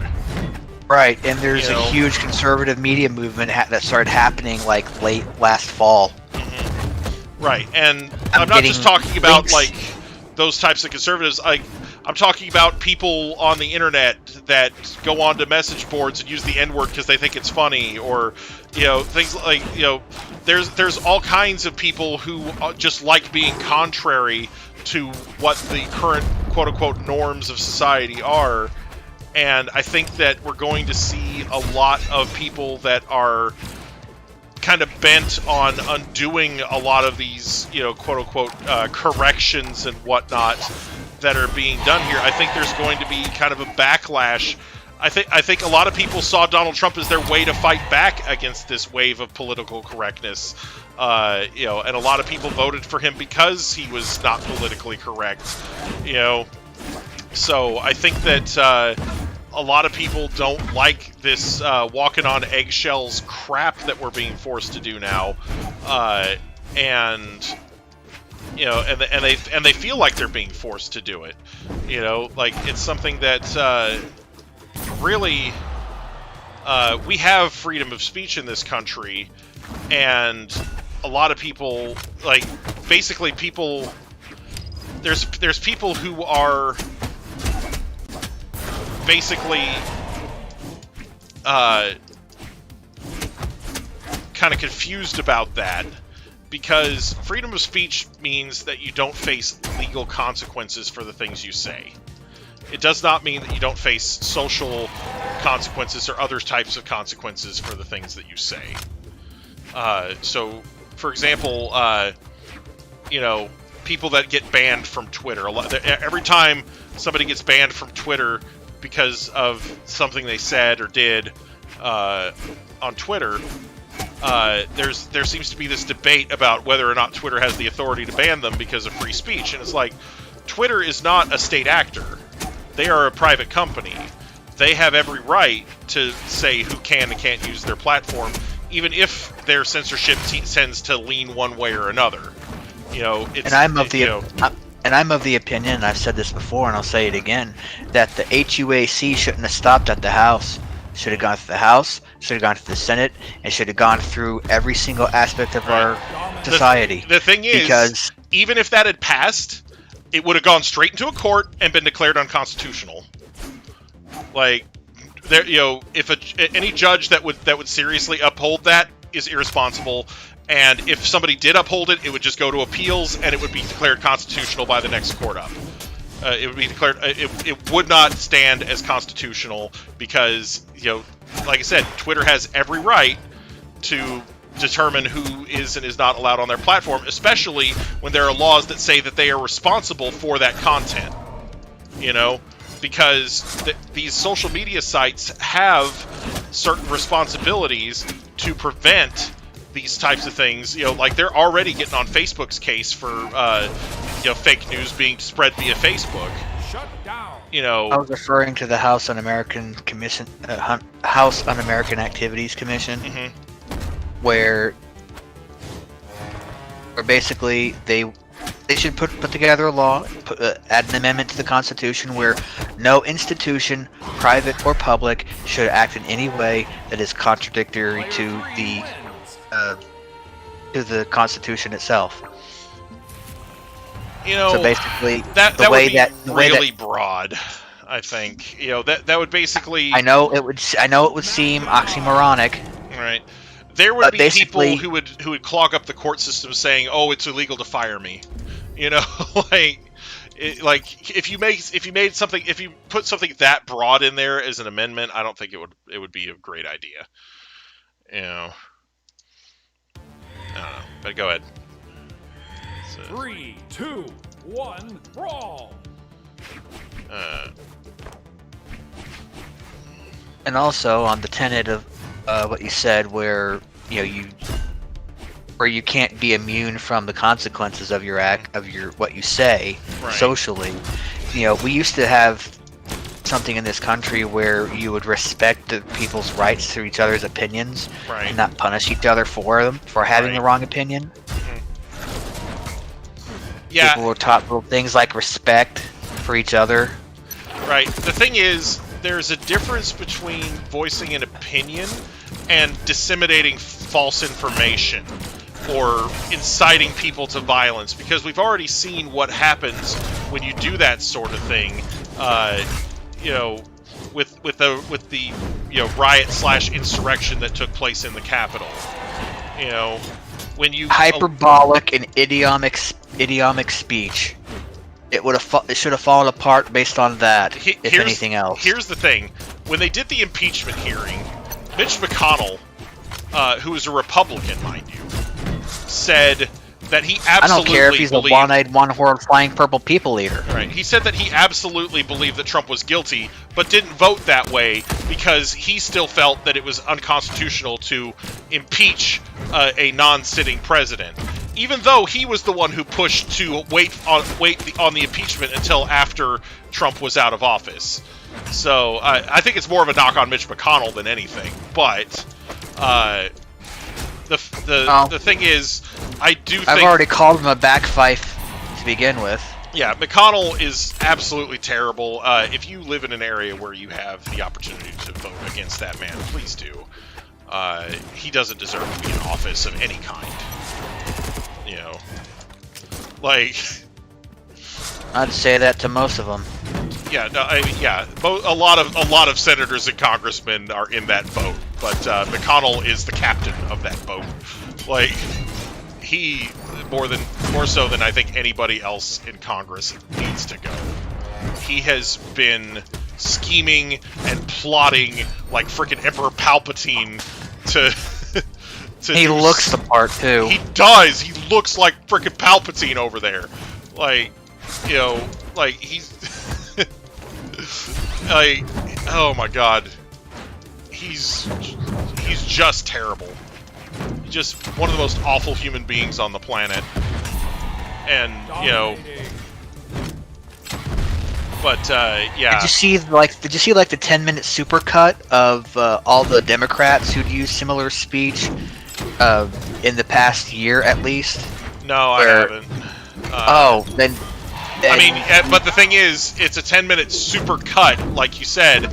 So, so just like you accused them of doing with Trump, they're just going to pick and choose moments that they think sounded bad on their own and put what's them into good for a big the goose cut. is good for the gander. Well, but again, you were so upset when they were doing that. When you said that when you thought they were doing that to Trump, oh, they're just taking it out of context. It's like, no, he never.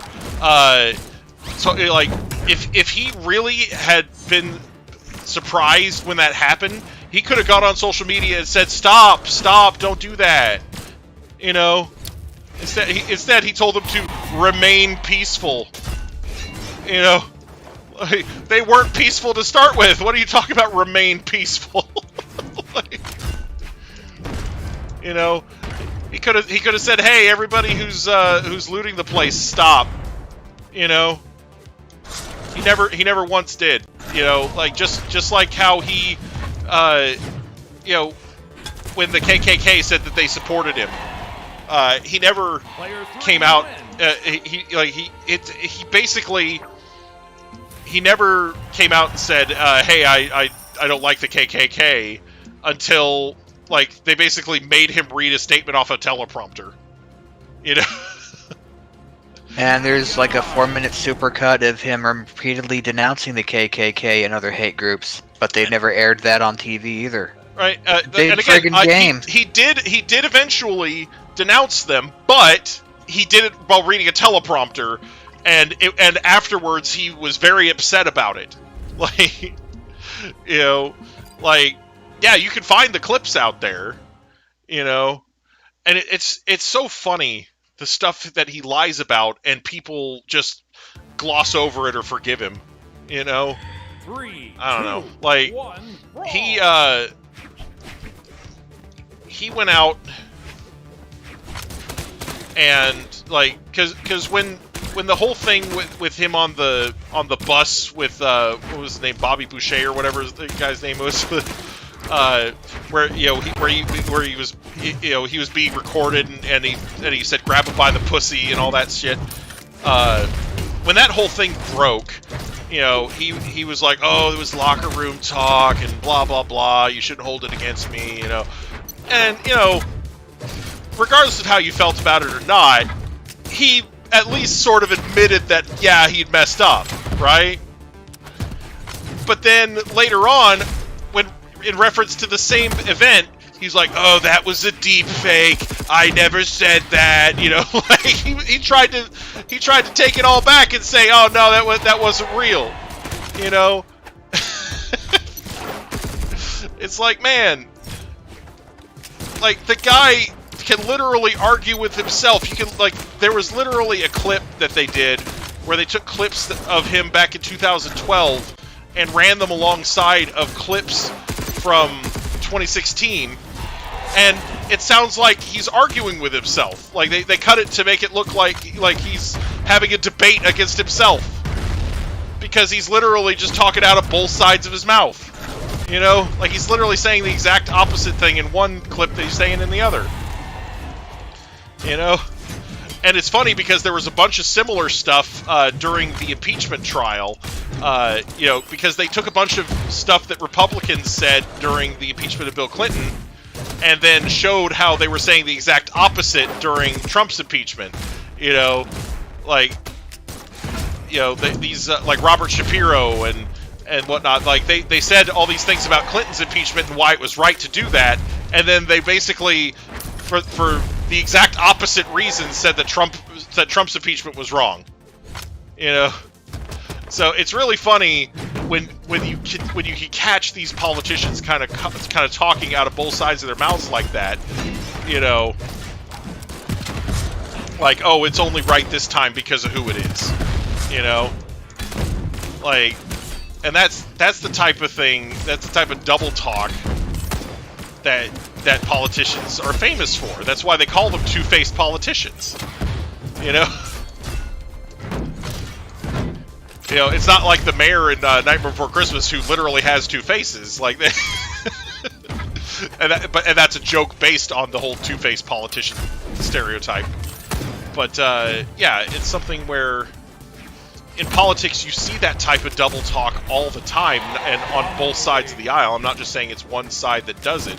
I'm just saying you can find plenty of examples where people will have one opinion about a subject when it's about the other side versus when it's about their side. You know?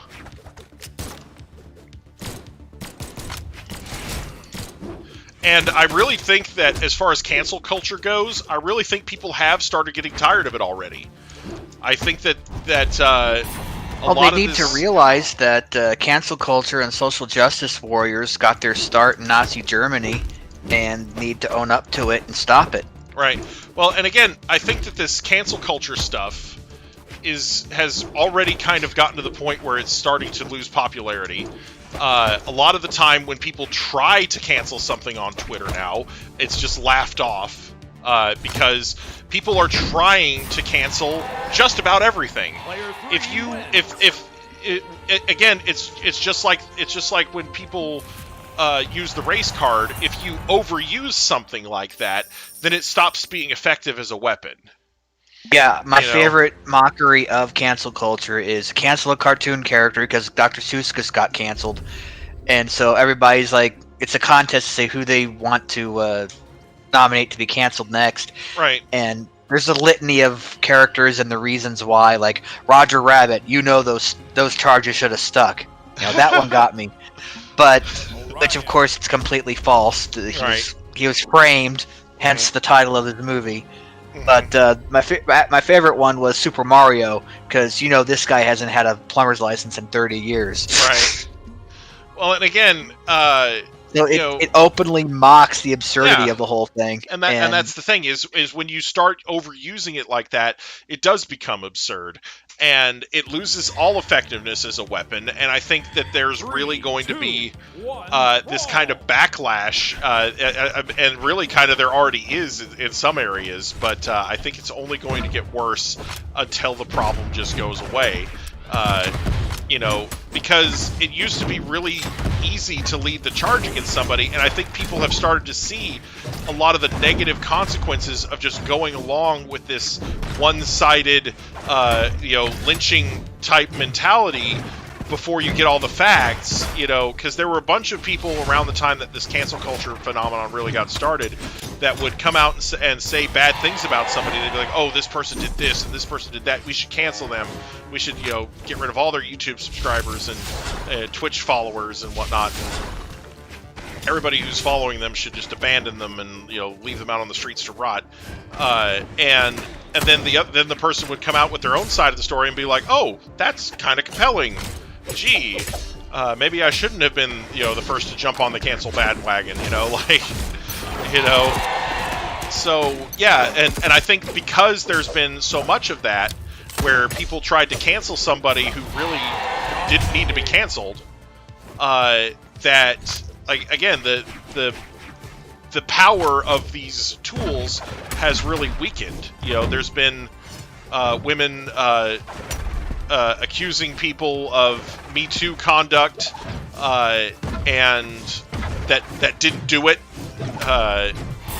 and you know, and it delegitimizes and actually delegitimizes the victimizes actual victims of these types of actions and their struggles when somebody tries to use it as a weapon to get rid of somebody that they just don't like, rather than somebody that actually did something like that.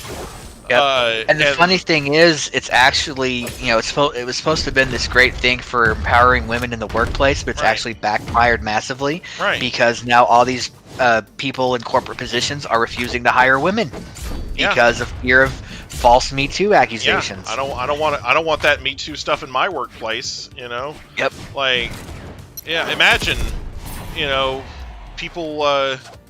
So you just set back the women's liberation movement a decade or so. Yeah, I mean, good job screwing it up for your sisters there. But yeah, Congratulations, feminists! You played yourselves. Yeah, it's something where I believe that women will still be able to, you know, have their place in corporations and whatnot. I just think that we might start seeing a lot more kind of gender segregated sort of corporate offices. You know, we might see a lot of corporate offices that only have women working there versus corporate offices that only have men.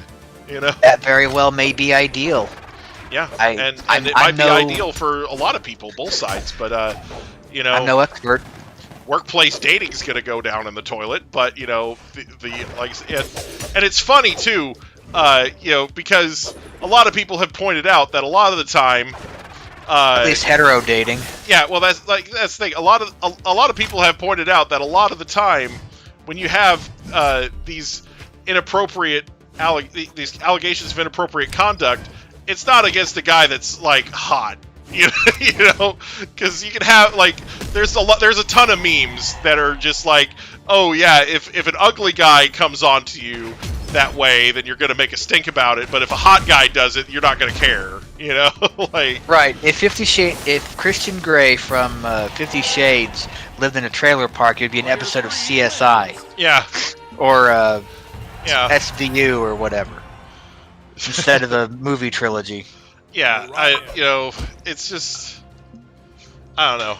If people get so caught up in this type of stuff, and I realize that we probably scared a bunch of people away by talking about it, but, you know, if that's what it takes to get rid of the little kids, then sometimes we gotta make that sacrifice.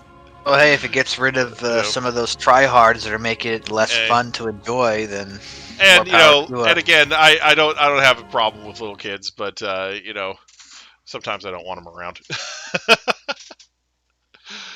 And now we're all by ourselves. Anyway, we do have some people watching. But anyway, I don't know. I just it is getting late too, because I didn't start till a little later on. But I think your start time was on par. Yeah, it's about what it usually is these days. But speaking of which, next month I may be able to start streaming a little earlier for various reasons. So, cool. We'll see how that works out.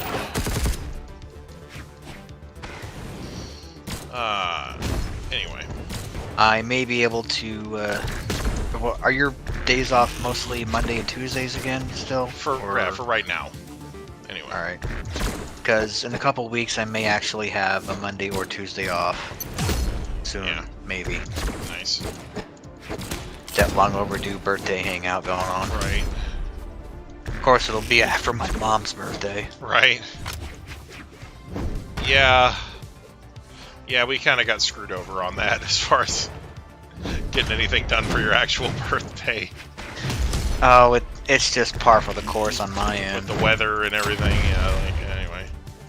Oh yeah, I can count on one hand how many good weather birthdays I've had. Yeah. Remember once your dad thanked me for it. I'm like, You're welcome. Oof. Gross. But yeah, I don't know. I feel like, like I said, I've been predicting this backlash against this politically correct, ultra-censor-tastic, Me Too type crap for a while now. Like, and again, there's nothing particularly wrong with Me Too and making allegations against people that have wronged you and whatnot. There's nothing wrong with speaking out like that. I want to make that abundantly clear. But people that use it to go after people that have not done anything wrong are really undermining the entire movement. Right, and cancel culture, like I said, has its roots in Nazi Germany, the social justice warriors, and it's the same kind of spirit of genocide as, say, putting people in the concentration camps. Because when you're removing someone from their ability to make money, put food on their table, a roof over their head, electricity for their heat and air, you are saying you want that person to die. And depersoning themselves as a digital entity from Twitter is like, well, the next step is depersoning them completely. Yeah. So once you normalize depersoning people from online spaces, suddenly making people completely disappear for real becomes normalized, and you just think, oh, well, they were just a blank, blank, blank. They didn't deserve to live. Yeah. I mean, you're calling everyone Nazis while acting like one. That spells doom for the friggin' species. Right, exactly. Yeah. Yeah, and that's the thing, is that it does to some people become really easy and attractive to sort of pick on certain groups of people, and for most of the time I agree. It's not okay to pick on them, but some groups need to be picked on. For having certain errors in their way of thinking and their way of acting on those thoughts. And I don't think that that everyone in those groups should get to play the victim card. Like, for example, if I'm part of the Westboro Baptist Church, I don't, which I'm not, but but I don't think that people in that group should be able to say, oh, well, I'm being bullied and attacked because I'm a Christian. It's like, no, you're being bullied and attacked because you go out and you stage these protests at people's funerals where you tell them that their loved one died because God doesn't like gay people. Right.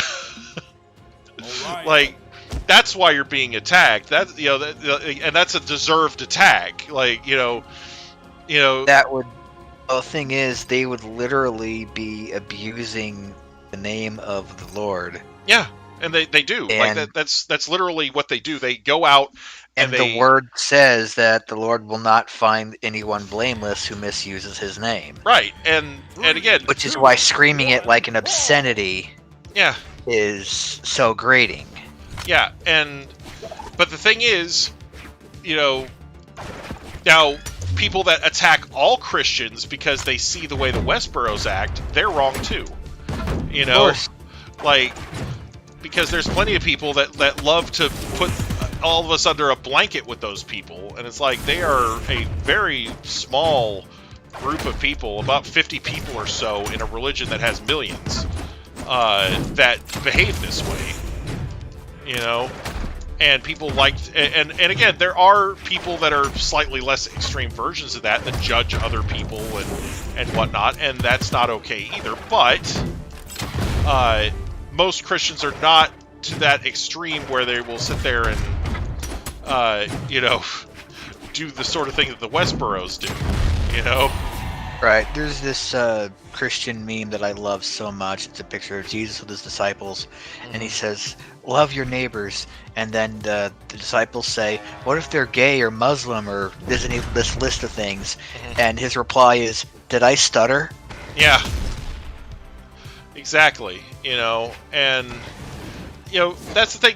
Jesus really really simplified it. Like, there's a lot of stuff in the Torah, the Jewish version of the Bible, that you could read and come up with some very sort of supremacist sort of views from. Like, like the stuff there's stuff in the Torah that basically says, oh yeah, the Jews are God's chosen people and stuff like that. And like I said, if you read that with the wrong mindset, you could really create like a supremacist rhetoric out of it. But Jesus takes all that and simplifies it. He says, just love one another. That's it. You don't need to think about it too hard. I realize that some of the stuff in the Old Testament was a little difficult to digest, so I'm just going to simplify it for you guys. You don't have to remember all 10 commandments. Just love one another. Like, love God with every fiber of your being, and love your neighbor as yourself. Yeah, it's everything else is wrapped up in that. If you spend your life, if you're a Christian and you spend your life thinking about others, then you're doing okay. If you spend your life thinking about how you're holier than everybody else is and how you're so much better because you're a Christian, you're doing it wrong. You need to go back. You need to go back and reread it. Do some more reading. Do some scriptural studies. Stuff like that. Like, it is not complicated. A lot of people are making this way more complicated than it needs to be. They're like, oh, we got all these rules we need to follow. You can't do this and you can't do that. And it's like, man, that's rules that you guys have set. That's not what Jesus said. Like, yeah, like, there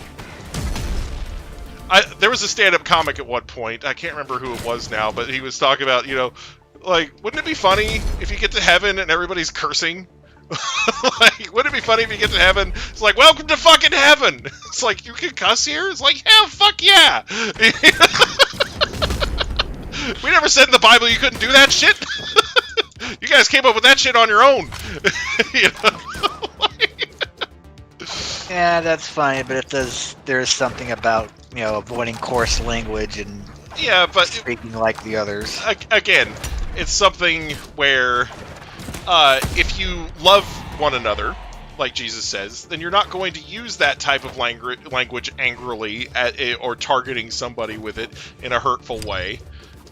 So again, it's something where I feel like I don't think it's necessarily the language itself that's the problem. I think it's the way that people use it. And if you use it all the time, like I do, then you're more likely to use it when you're referring to somebody else in the heat of the moment. I'm not saying that what I do is okay. I'm just saying that it's not as bad as what some people might think. Orion. Anyway. I don't know. But usually when I get angry and start yelling at somebody, it's a character in a video game or something. So, I'll excuse myself that way too. This background picture of the Ouroboros, though. Yeah, that it's really just deep throating that tail, isn't it? It's so very well drawn and pretty. It makes me think that they stole an artist from Vanillaware. Oh man! Did you ever had a chance to play Dragon's Crown? No, I don't. I think I might have played it like once. It's like a side-scrolling beat-em-up fantasy type game, right? Yeah, it's like that Dungeons and Dragons. Golden Axe. It like reminded me of Golden Axe a lot. Yeah, unfortunately, it's tethered to the PlayStation brand. Yeah. But if there's ever a Switch port, you have to get it because it's right up your alley. Yeah. Especially with how voluptuous the female characters are. I love unapologetically voluptuous women in this day and age because there's so many of them that are getting censored down for whatever reason. Oh, you can't have Tifa with big titties. No. Big titties are over-sexualized. Like, again, what message does that send to women who actually or naturally have big breasts? Oh, you can't have big breasts because that's sexual. Really? So they're automatically a slut because they have big breasts, really? So the thing is, having massive mammaries makes somebody less valuable as a woman because so you have to censor it and have they all need to get breast reductions. Like I said, there's a line between okay, there's a line between desexualizing a character and trying to strip away her femininity.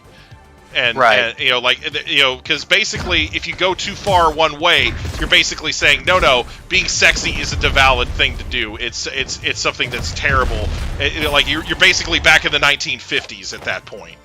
You're like, and we already had our 1950s. We don't need to have another one. Right. Like this sexually repressive society that existed then, we don't need that right now. Well, it's like 100 years of since the very beginnings of the women's liberation movement, and it's like they've run out of things to fight for, and so now they've just gone insane with their grasp of whatever the heck it is they're trying to fight for. Again, there's still places where women suffer inequitable treatment, but instead of trying to get special treatment, which just skews things the other way, pick your battlefields. Fight the battles that deserve to be fought, and ignore the dumb shit. Like, why the heck did I just do that? I don't know. Ignore the shit that doesn't matter. That's and I've said this about lots of these social justice type groups, like Black Lives Matter.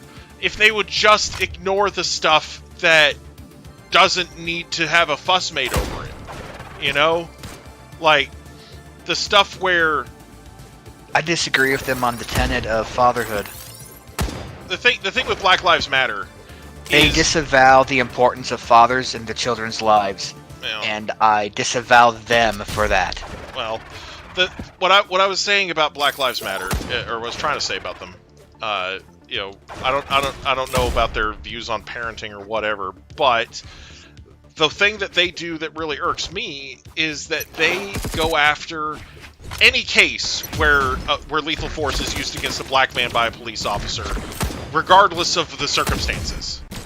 And that really hurts them. Again, they're overusing this weapon that they have that produces outrage in people. Because, if you look at a case that's like borderline or where it's easy to see why the police shot the guy, then you lose that outrage factor that you have. Like there are a bunch of cases that are really worth getting outraged about, but because they get outraged over everything, they're losing those cases in the crowd. Like if they would stop getting outraged over every freaking case where lethal force is used against a black guy, because their platform seems to think that no matter what the circumstances, they should just, the cops should just let the black guy shoot them, or whatever. Like, that's a really dumb stance to take. Like, but if you start saying, hey, we just want justice for these cases that are really bad, then people will be much more willing to listen to you. But when you literally flip out over everything, then people stop caring about the really important stuff, along with all the dumb shit you're bringing up. Yep. Well, Soul Asylum said it best. Nothing attracts a crowd like a crowd. Yeah, and again, that crowd is going to get bored and go away if all you do is talk about everything. Like, no, mob mentality just tends to rule. But it doesn't. That's the thing. We saw months of riots. Peaceful protests repeatedly because of these things. Here's the thing, though. The only time that people really care, the thing is, the only time that people really care about Black Lives Matter is when the mass media picks up on it, and they've only been doing that during election years. Like, if you notice, the media completely ignored Black Lives Matter almost the entire time that Trump was in office until it was time for re-election. Then they started focusing on them again. And the thing is, it backfired on them, I think, with the previous election, because they had Obama in office, and they're talking about all this stuff that's happening with black policemen, or with black people being killed by policemen and things like that. And and they're talking, and they're like, "Oh, Hillary could fix this." It's like, you have a black dude in office. If he can't fix it, how is Hillary gonna do it? So that was a really stupid way to play that. If you're irony writ large. Yeah, if you're trying to play the Black Lives Matter people into votes for your candidate, that was a dumb way to go about it. It's much easier to say, it's much easier to use that and paint the guy in office as being the source of the problem. But when the guy in office was Barack Obama and you still have these issues, that's just a stupid way of doing things. Like, something ain't right. Yeah, you're basically saying, oh, look at all this racist stuff that's happening under our first black president, Barack Obama. Hillary could fix it. What?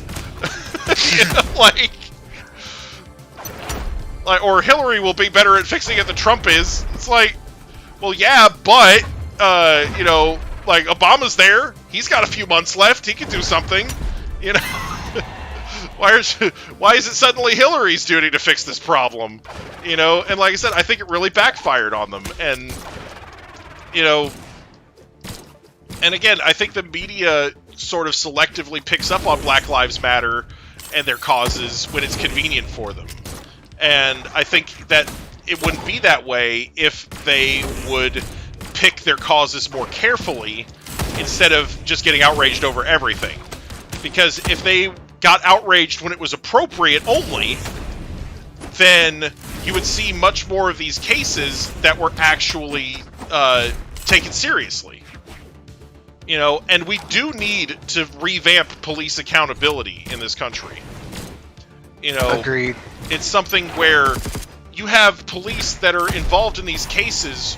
I watched John Oliver did a thing on no-knock police raids. And raids were originally intended for extreme situations, hostages, baby murdering death cults, extreme situations. But they're being used for drugs, and a lot of the time, these raids are being done on people that are just in their house chilling because the authorities didn't even take the time to make sure they have the right house. And people are dying for no reason in these raids because they're being overused. And again, it's on the same subject of overusing the weapons that you have. Yep. When you start using raids for everything, because that's what you're training your guys to do instead of training them to do passive conflict resistance or resolution. They spend more hours training to do these police raids, which are something that's barely ever supposed to be used, than they do in peaceful conflict resolution. So of course they're going to want to do them more. Right. That's all they know how to do. It's like when you have the guys in the military, you have them so bored out of their mind after having been trained for combat, and then they're sitting there waiting for a mission or to be deployed or whatever. By the time they get their boots on the ground in another country, they're itching to kill something or someone. Well, and again, it's... But there has been some baby steps. For example, increasingly in precincts all around the country, police are now learning to be more vigilant and not assume the worst whenever there's whenever the SWAT teams are called in. Right. Because of murders from people getting murdered by proxy from playing games online. Right, and basically being swatted to death. Yeah, well, and again, for example, Rich Minucci, if I remember his name correctly, from Review Tech USA, he's been swatted like 3 times. Yeah. And the most recent time, it was so calm and collected, it was hilarious. Right. He went to his door, and he's like, "Oh man, I'm getting swatted again. Hold on." He just opens the door, and he talks to them. He's like, "Yeah, we got this message, and yada yada yada. Can we just look around the back?" And they're like, "Yeah, sure, you can look around the back. Yeah. You want a beer?" Right. He offers friggin' police the beer because Yeah. you know people don't like what you have to say, and you try to get them murdered by a cop. It's despicable, but at least, thankfully, cops around the country are wise enough to that crap. Right, and So, again, like baby the type, steps are being made. Yeah, I mean, you would think, but again, if he was a black dude, things might go horribly differently for him. Yeah, but that's again, true. Because a lot of the people who get involved in these raids, it's almost 70% black and Latinos. People like non-whites are disproportionately targeted by raids.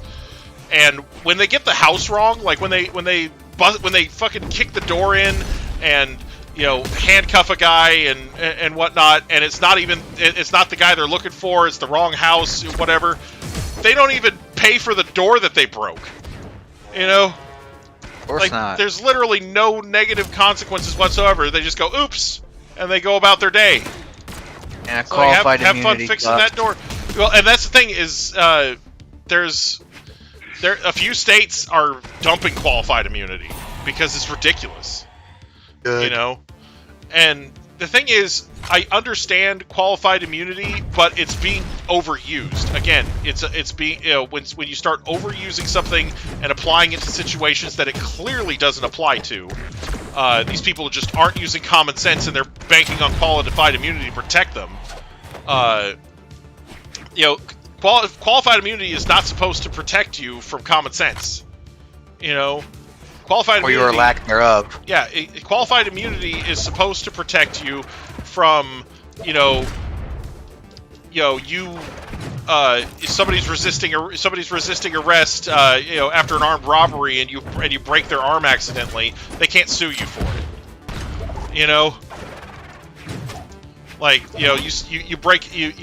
You stop somebody from committing a crime, and then and in the process they twist their ankle and they sue you over it.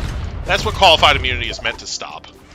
It's not meant to stop people from, accidentally killing somebody in the line of duty that they weren't supposed to, and then getting away with it scot-free. That's not what qualified immunity is there for, but that's what it's being used for.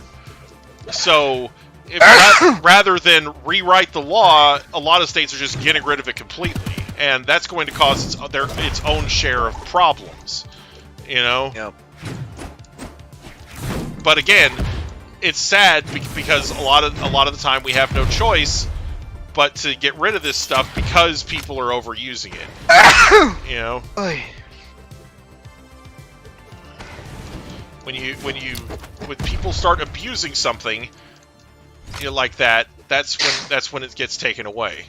Yep.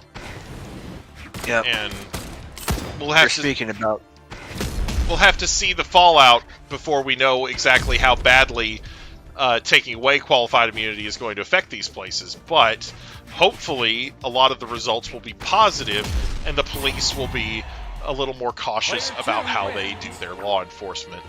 Yeah. But yeah. Speaking of the weapons that need to be removed, I'd have to say the victim cards that everybody uses. Because right now in the current zeitgeist, if you're a white Anglo-Saxon Protestant heterosexual cisgendered male, you are at the top of the food chain and you are victimizing everybody else that's below you. Yeah, and that type of thinking, that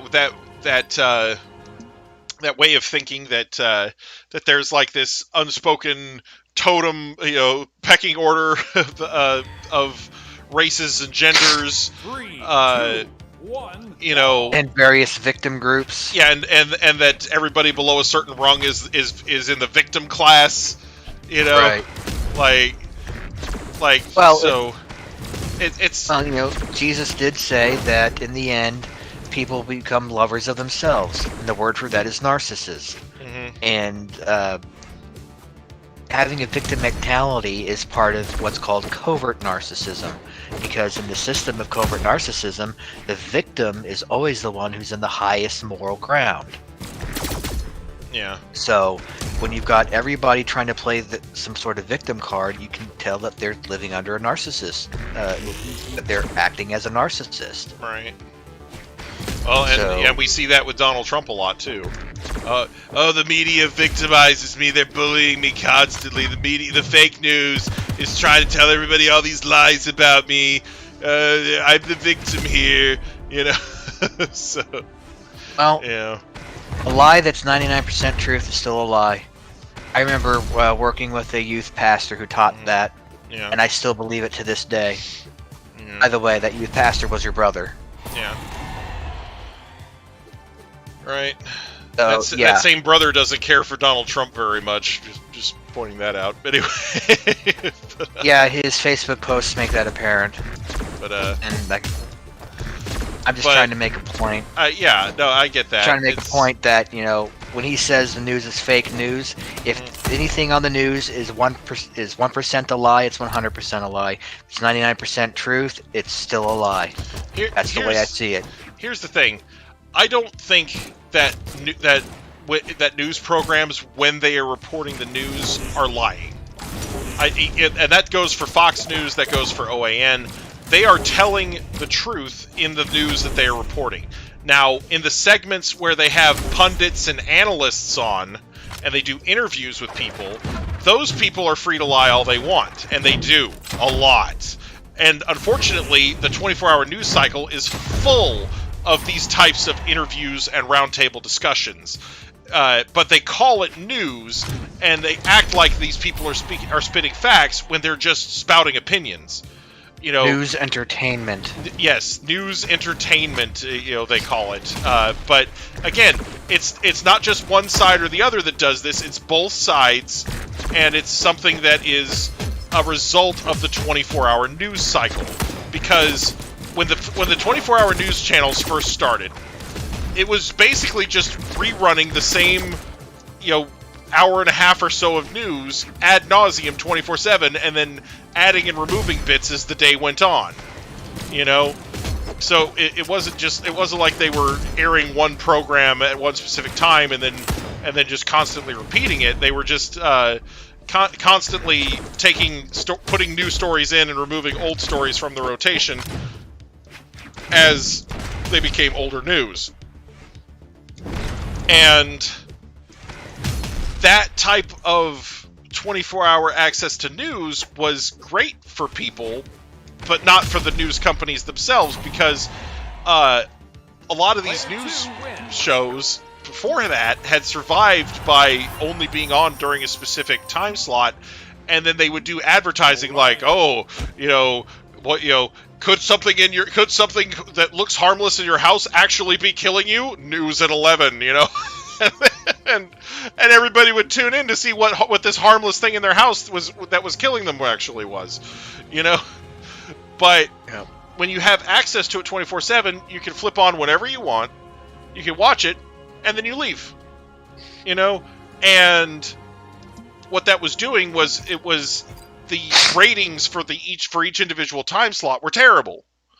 So that's why they shifted to this talk show based programming format, where they would have, you know, maybe one or two news shows during the day, and then they'd spend the entire rest of their programming on talking about the news.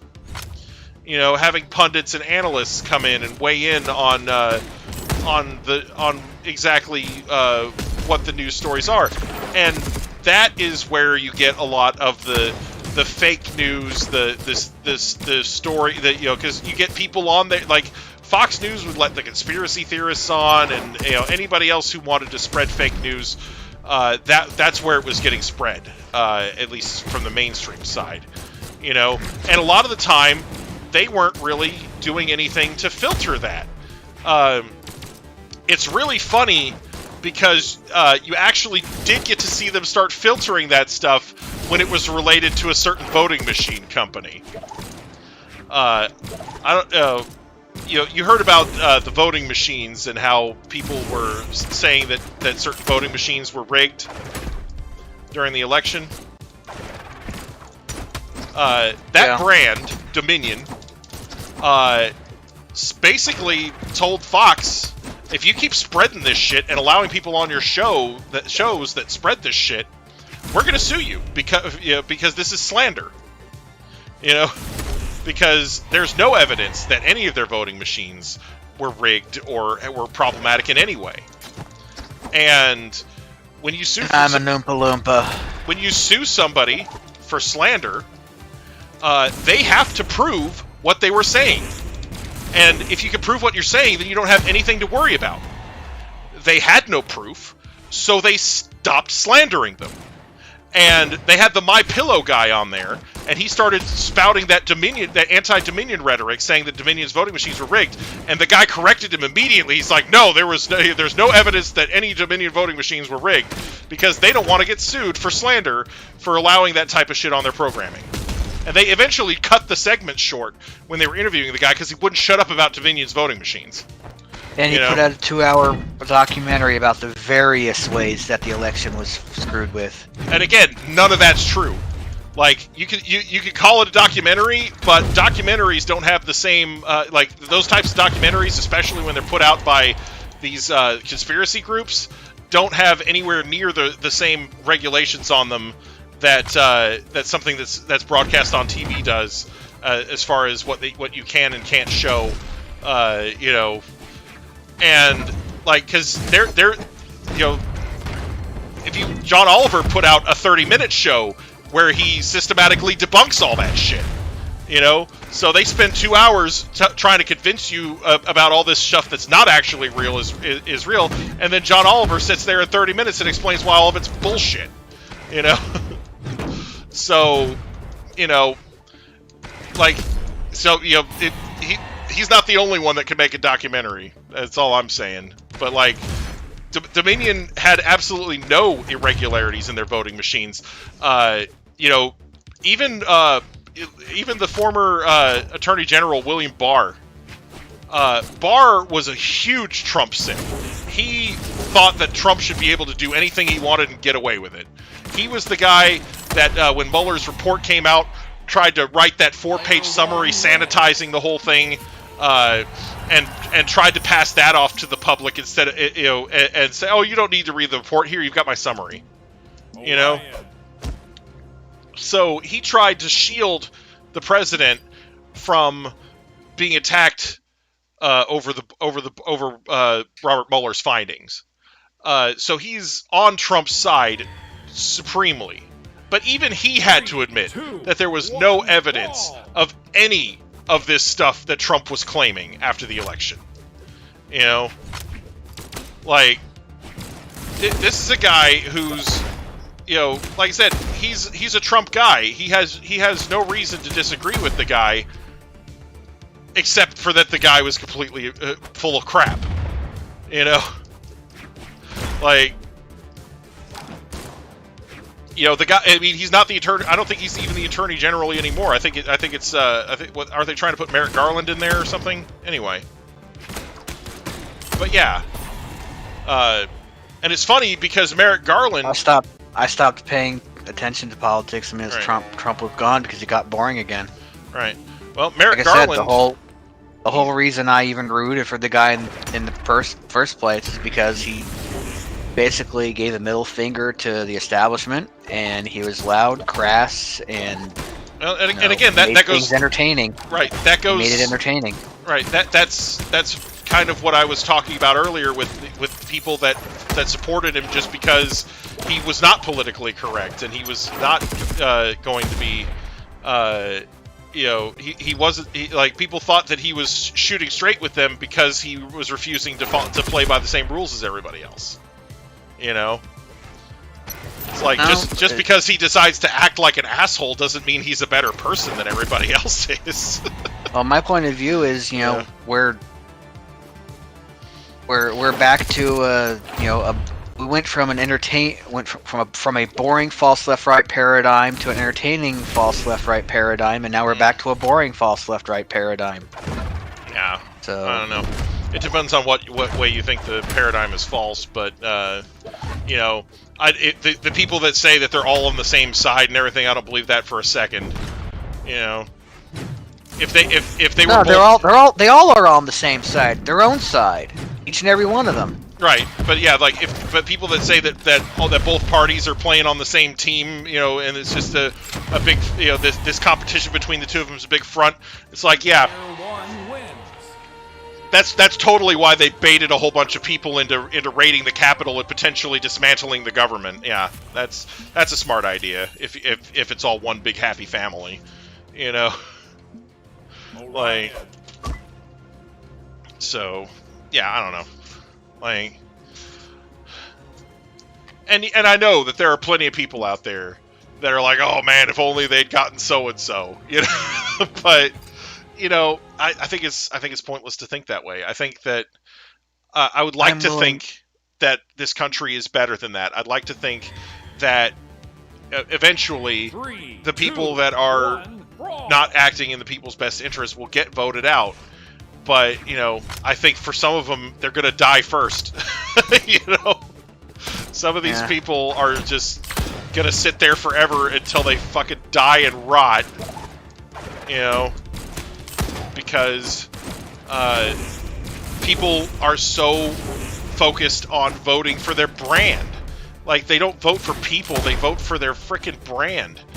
You know? Yeah, they should all have outfits like the NASCAR drivers with their sponsor logos all over their outfits. Right? So we know which are their corporate sponsors. Which companies are buying their ass. You know?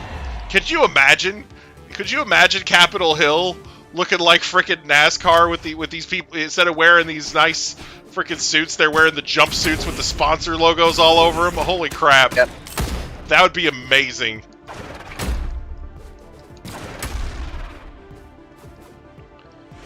Man, could you imagine that? Could you imagine, like, how many people, like, could you imagine how many companies would refuse to sponsor some of these people who make these outrageous statements, you know? Like, because right now a lot of those sponsorships aren't made public, and like, I remember during the last election, there were companies that were getting backlash for supporting Trump. You know, it's like, oh well, you know, did you hear such and such a company is supporting Trump? Let's boycott them. You know, like there was a bunch of that type of shit going on. You know, but and the whole time Trump is saying he doesn't need campaign contributions too.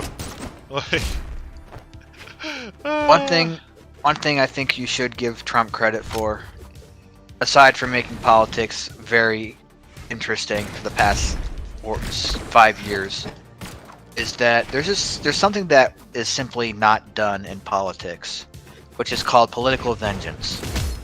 Wherein, you know, he said that he would have Hillary locked up over the emails and all that jazz as a campaign promise. And then immediately gave up on it with no prompting. No. After getting elected. He was prompted. He was prompted behind the scenes because that's called political vengeance. It is something that is simply not done. Until, of course, they impeached him a second time. And again, that was Mitch McConnell that orchestrated that whole mess. And now they're going to try and go after him legally after the fact on a number of things. Right. If that's not political vengeance, I don't know what is. Here's the thing. When you talk about the number of things that he's like, a lot of this stuff is his own stuff that he's done. Like, you know, like Hillary, you know, I honestly feel like Hillary should have gotten locked up, regardless of what, you know, if you want to call it political vengeance or not. I feel like I agree. If she, you know, what she did was suspicious enough and illegal enough that they should have pursued charges against her. You know. Yep. So, you know, if she needs to be locked up for using her own private email server, then yeah, go for it. But there was actually like a guy in the Navy who accidentally did something like that. He's serving time. Yeah, and he doesn't get the executive privilege. Yeah, and again, I don't think that Hillary deserved any either. Like, I think that really she should have been held liable and accountable for that.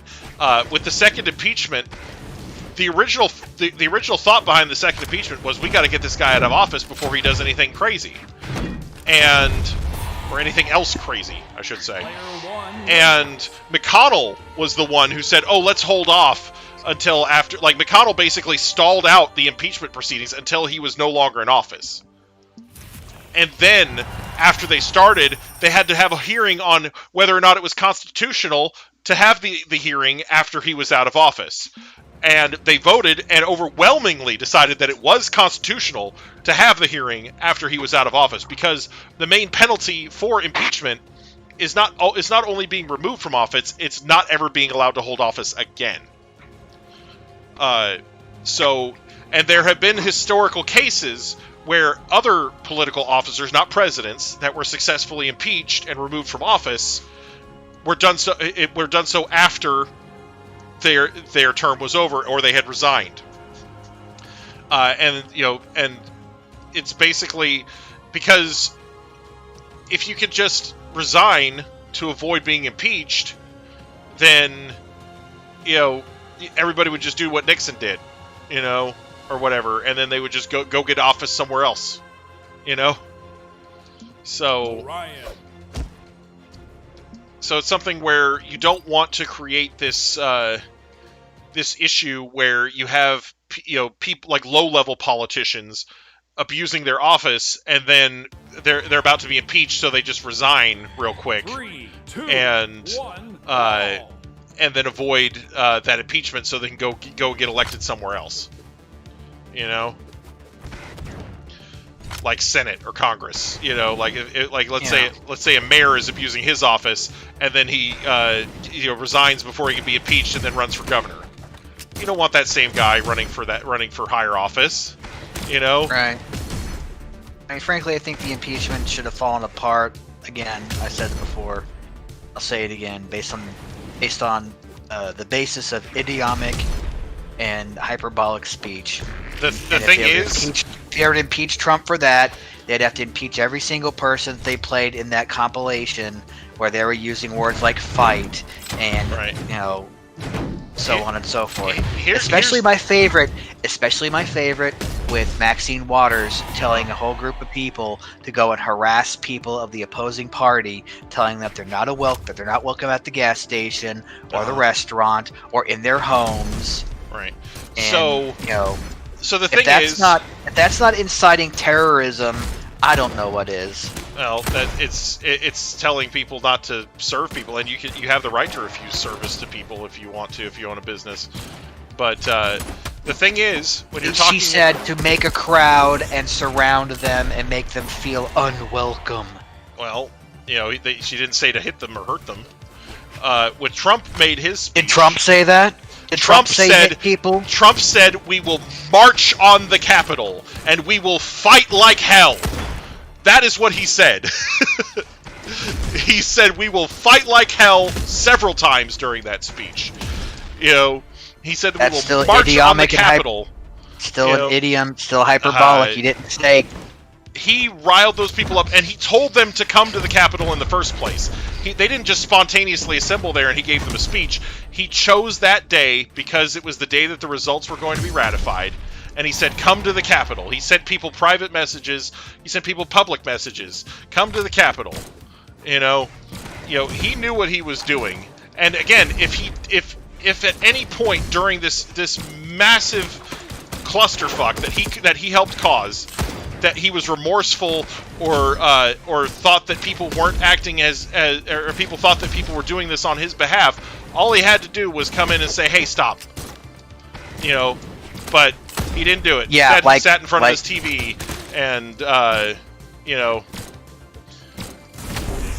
like the people who came there wearing the false colors of the Trump flag and bashing down the windows and breaking in, and also some of them being let in by the friggin' Capitol Police. I don't know if you call the Capitol Police trying to stop them and getting trampled letting them in. So you didn't see the video of them moving the barricade and practically escorting many of them in? No, because see that? No, I did not see that video anywhere. If you want to link it to me, I'll be happy to look at it. Because they've been trying to scrub it off the internet to fit the narrative. You think maybe it's a fake then? You think maybe it's a fake video and that's why they're getting rid of it because it's fake information? Because people do deep fakes. It's a thing, you know. Like, the thing is, before this thing even happened, there were people getting tours of the Capitol building from high-level senators and congressmen. You know, and these people are being investigated now too, because there are people that were literally helping these people, quote-unquote, case the joint, so that they knew where all the key points to attack were, you know? So, this was something that was premeditated and planned ahead of time. You know, this wasn't something, just some spontaneous mob mentality, you know, caused rally that turned dangerous. It was something where people were planning on doing this before they even got there. You know? Like, well, Trump is either an evil genius or an idiot psychopath. Here's the thing. People, like, the people that were... the planning that went on beforehand didn't necessarily have to all come from Trump. He could have been completely oblivious to it, and people just saw what he was doing and said, hey, let's get together and strategize.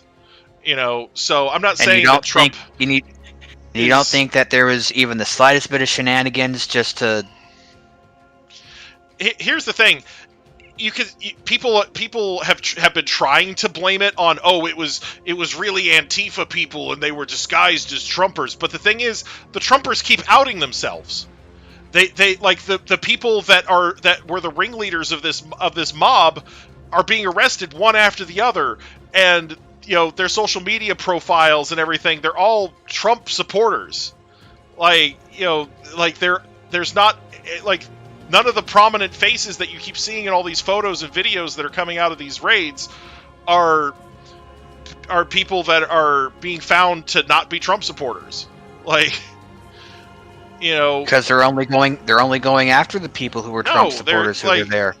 No, they're not going after anyone who was known to be part of BLM or Antifa, because or even they weren't Q. there.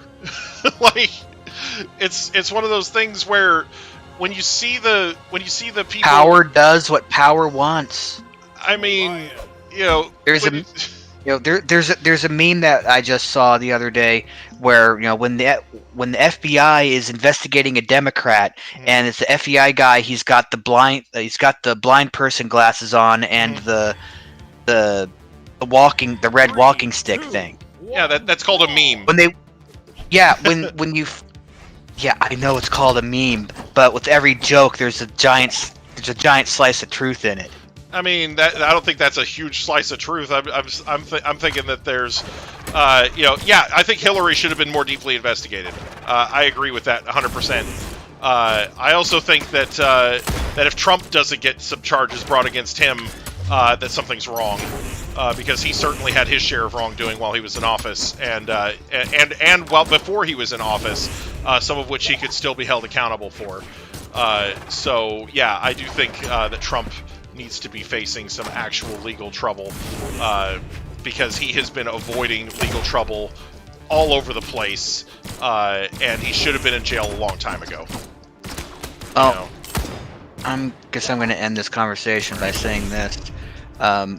Either there's going to be a huge turnaround by the end of the month, or we will be annexed by China within a year and a half, and in World War III. Okay, if we're not, could you please stop listening to the people that say that? Like, I'm just saying, like, if we don't get annexed by China within the next year and a half, please stop listening to anybody who's saying that. Because that sounds really dumb. It's an either or. I mean... And please stop disrespecting my unpopular opinions. No, I'm not. When we have these conversations. No, I'm not. Because you tried to make me sound like I'm off my rocker. No, I'm not trying to. I'm not trying to say that. It's just that I get really. There's all these people out there who are listening to these voices, these people who are spouting this insane sounding stuff, and then they don't learn from it when it doesn't come true. Like, I'm not saying it just about you, or your opinions. You know, like I said, you're free to believe as you wish, and you know, and if And if it actually comes to pass, I'll be the first person to say, "Wow, you were right." But like I said, it does sound like something crazy. And like, I just the truth is often crazier than fiction writers can imagine. Yeah, and fiction is often what winds up on these conspiracy theory websites. So there's a whole lot of stuff that's been. There's a whole lot of that stuff that's been debunked. This isn't coming from my prophetic voice, but from another's. Right. Okay. Right. There's going to be a whole lot of things that have been long been considered conspiracy theories and paranoid delusions that are going to come out to the open. There's a mathematical formula for that, right? Simpsons did it. Is that the formula? There's a mathematical formula that people came up with based on real conspiracies like Watergate, things that like the things that actually happened that had the whistle blown on them, right? And basically, what it does is it takes these conspiracies and it says, okay, how many people were involved? And how long did it take the conspiracy to come to light? How long did it take somebody to blow the whistle? And based on all of this data from previous conspiracy theories that have been exposed, they came up with a mathematical formula for determining how long something would remain a secret if a certain number of people were involved. For example, someone who is a former leader of the free world is going to come forward and testify and bring to light things that have been hidden in the darkness and considered completely bonkers by the mainstream for decades. And it will cause a cultural earthquake, not just in this country, but in the world. Okay. This is not my prediction. Okay. It is someone else's. Right, and what I'm saying is, it's someone else's prediction, and if it doesn't happen like they say it does, please stop listening to them. That's all I'm saying. Like, people, when a prophet is wrong so many times, there comes a point where you need to stop listening to them. Like, when somebody claims to be a prophet and they're wrong repeatedly, people need to stop listening to them. Like, people need to stop listening to Q from QAnon because they were wrong about the storm, both times. Storm. The storm is the code name for the big arrest that was supposed to happen on Inauguration Day, where all the Democrats and celebrities were supposed to be rounded up for being secret baby-eating lizard people, and Trump was supposed to stay in power. That was what they were calling it, the storm. They had a name. They had a big, fancy, cool operation name for it. The storm was going to fix everything. And when the storm didn't happen on Election Day, a lot of Q's followers took the hint and stopped listening to them. But there's plenty of people who were like, "Oh no, it's not that the storm's not going to happen. It's just going to happen on March 4th because that's the real Inauguration Day. They changed it in the 1930s, so we're going to keep following Q and listening to what they say until the real election day." Well, and now that's come and gone. There was no storm. No, Trump's still not in power. The person who told me what I just said about the former world leader. Has prophetically read my mail on multiple occasions 3, 2, 1, and has been a literal answer to prayer in times of dire need. Right. Including just after an incident that I spoke with you about privately. Right.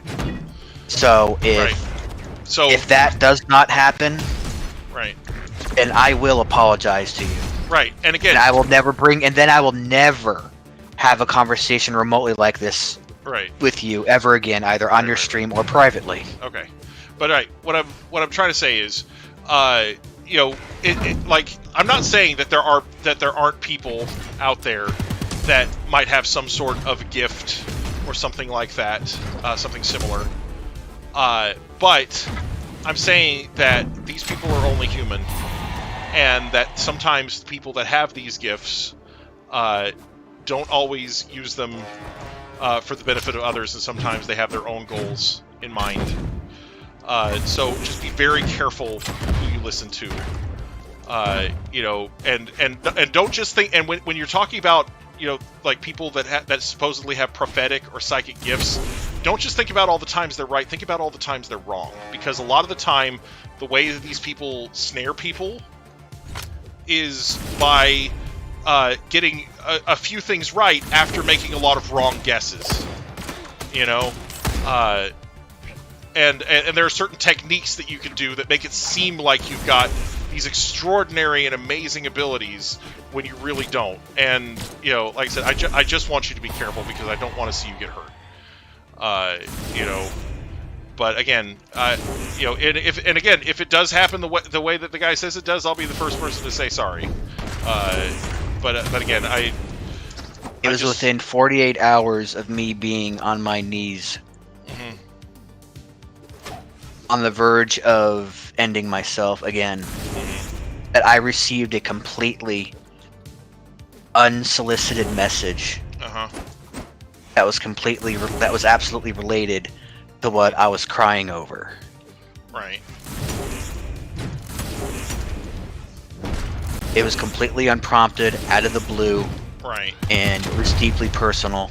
Right.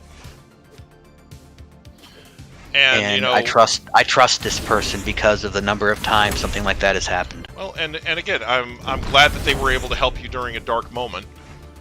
And you know, certainly if that's all they were doing, then you know, then I would be much less skeptical. But you know, it seems like they're also giving you some advice about politics, and that sounds like conspiracy theory stuff. Well, they also have their own ministry from which I'm repeating things they've said. Right, and again, it's, you know, that's the type of stuff that I would be a false prophet. Biblical definition of a false prophet. It's not one who got stuff wrong. A biblical definition of a false prophet is one who willingly tries to get you into serving false gods. I mean, I suppose if you want to put it that way, but they are also trying to lead you away from the correct path, and that doesn't necessarily mean by serving false gods. It could mean by changing the way that you serve the god that you're already serving. You know, so like I said, just be careful. You know, I am. I'm saying I'm this. Watching carefully. I'm saying it from a point of concern, not from a point of animosity. You know. And I understand. You know, like I got plenty of animosity from my family over this. Right, and again, and my pending relocation. Right. Yeah, and I don't. Again, I wish you all the best on that. I don't have any animosity towards you over that. Like, it's something that you feel you have to do for yourself, and you're doing what you feel is right, and that's the important thing. You know, I don't want you. You know, if you feel like you're being pressured into this by somebody else, then I want you to look really hard at that person. But if you feel like it's something that you want to do and you need to do, then that's a completely different story. You know. Right. You know.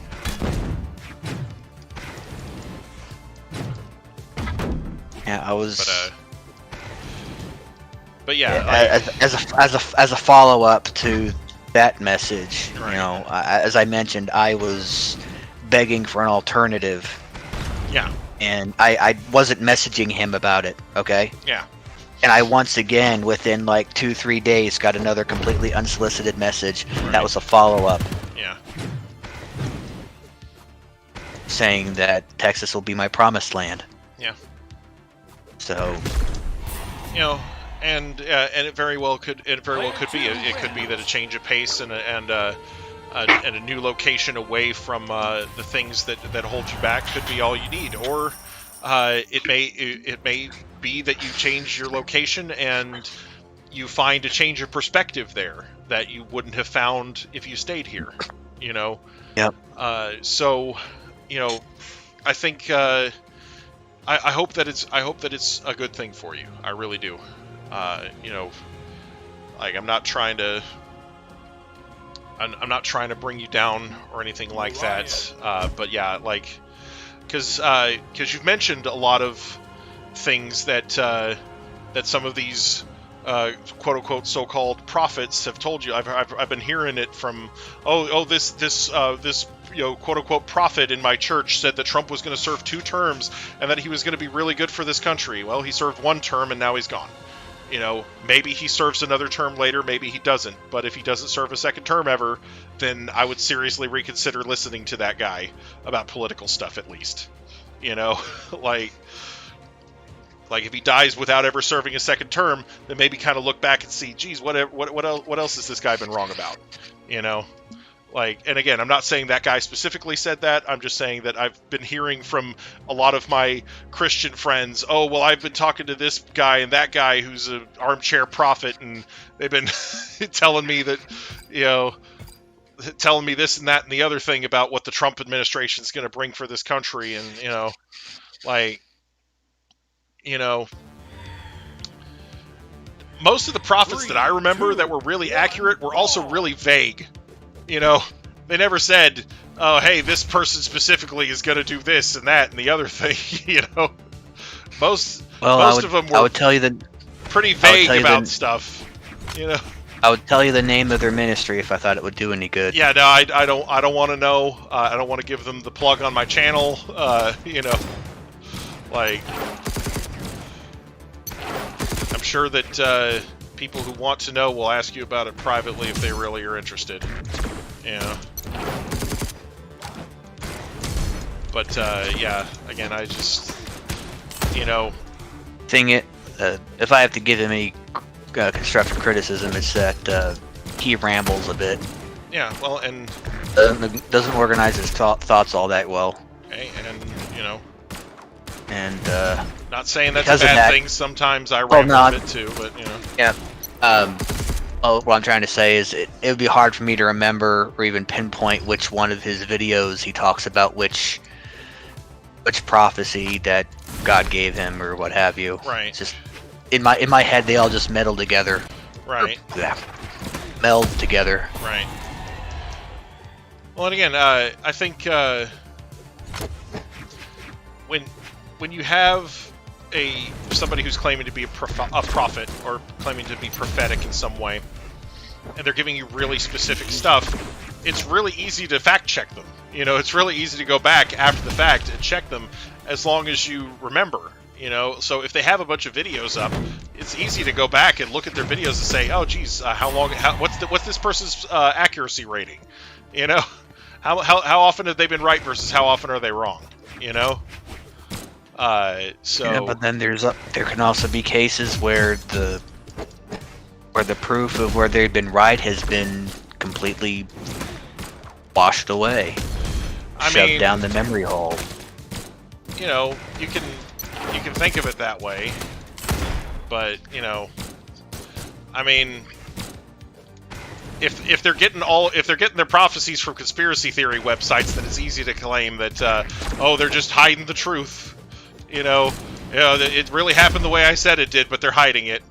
You know, that'd be like QAnon coming out and saying, "Oh yeah, you know, Trump is really still the president, but they're letting everybody think that Biden's in charge." You know, like, it's like, no, he's really not the president anymore. I'm sorry. You know, I don't believe Biden to be in charge, but I don't believe Trump to be in charge either. Well, you know, and a lot of a lot of people think that Biden's just a puppet and all this stuff, and you know, from what I understand, his administration's already done some wonderful things. You know, like coming up with an actual plan for dealing with COVID-19 and making it possible to get everybody vaccinated by the end of May. You know.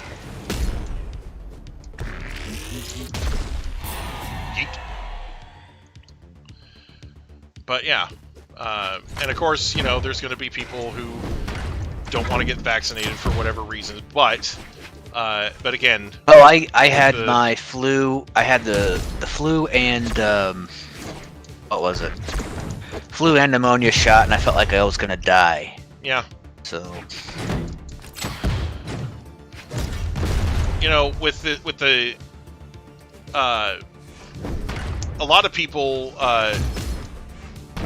You know, the Johnson & Johnson vaccine is really what the game changer is here, because the vaccine from Pfizer and whichever other company had a vaccine out,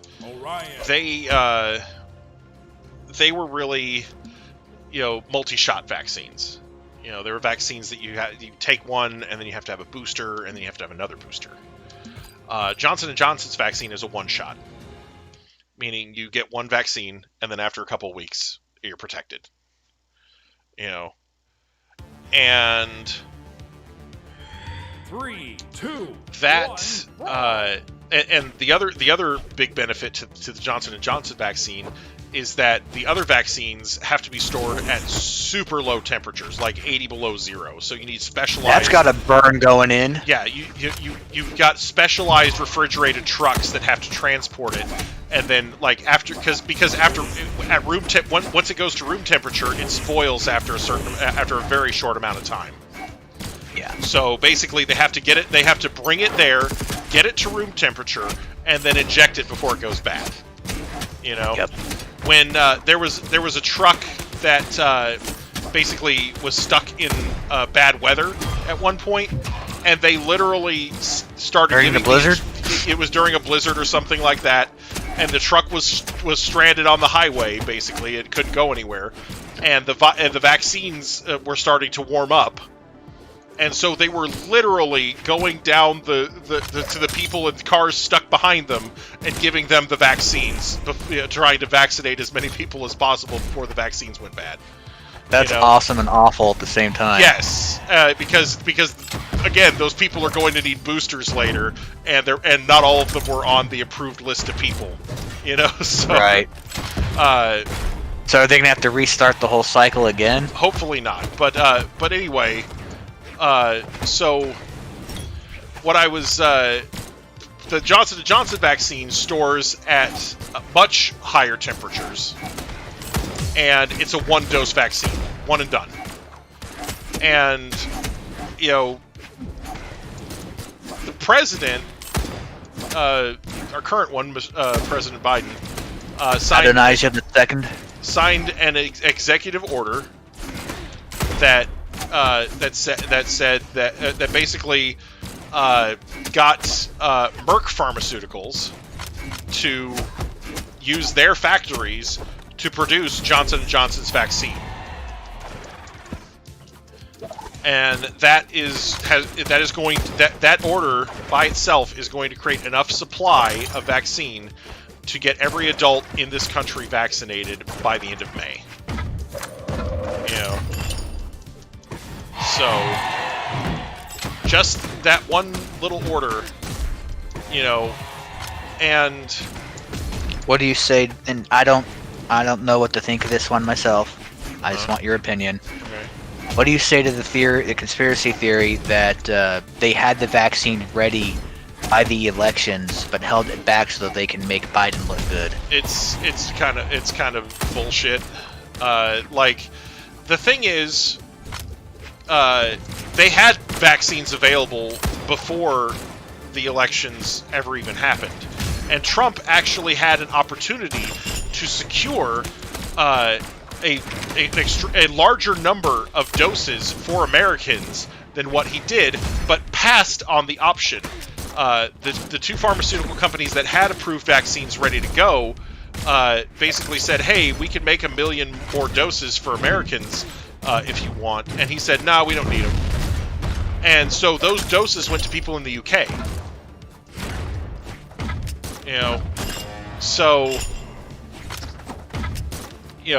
So he basically deliberately said, no, we don't need it. We don't need these vaccines, and sent them to, and basically let another country have them, rather than securing them for Americans.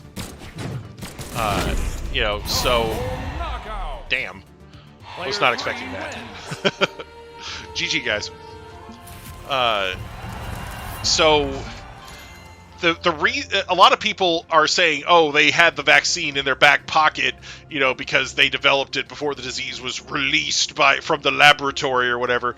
The thing is, the reason that we got a vaccine so fast compared to previous attempts is because we're using all new technology, where we basically use the virus's own genetic sequence to derive a vaccine. So we create a reverse engineered. we create a vaccine that uses the genetic sequence of the virus itself to create a vaccine, and it's much more effective and much faster to develop than trying to a lot of the trial and error type vaccine production methods that we've used in the past. Wouldn't that be kind of like reverse engineering the virus? Sort of, except it's something that's existed in nature. Like, when you talk about, like, people, a lot of people are convinced this was something that they came up with in a library, within a laboratory, excuse me, not a library. A lot of people are convinced this was something that came from a laboratory, but a lot of, we're going to start seeing a lot more of these types of diseases that, you know, we've never heard of, and that just kind of come onto the scene, and they're deadly out of the gate, and we're going to see diseases that are worse than COVID-19. So it's going to be a good idea to iron out the kinks in people's responses now, rather than later. The problem, the reason that we have diseases like COVID coming out of the woodwork, and we're going to keep seeing more and more of them as things progress, is because we are taking up more and more of the land mass available on the planet. You know, humans occupy a well over 70% of the available land on the planet now. And the more of that land that we take, the more we're going to start coming in contact with wild animals that humans have never come in contact with before. And of those hundreds of thousands of animal species that we have yet to come in contact with, there's going to be there's estimated to be several 100,000 diseases that we've never come in contact with that could mutate into versions that could affect humans, or that could be able to affect humans right out of the gate.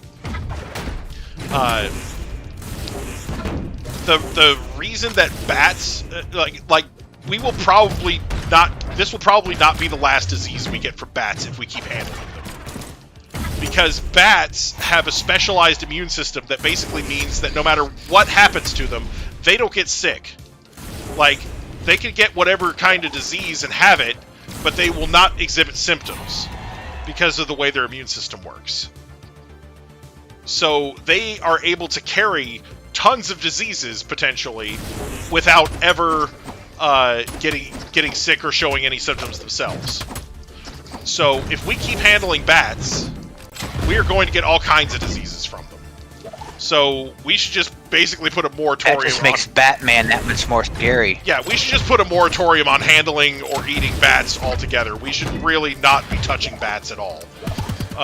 Especially undiscovered species of bats, or not commonly interacted with species of bats, because we're just asking for it.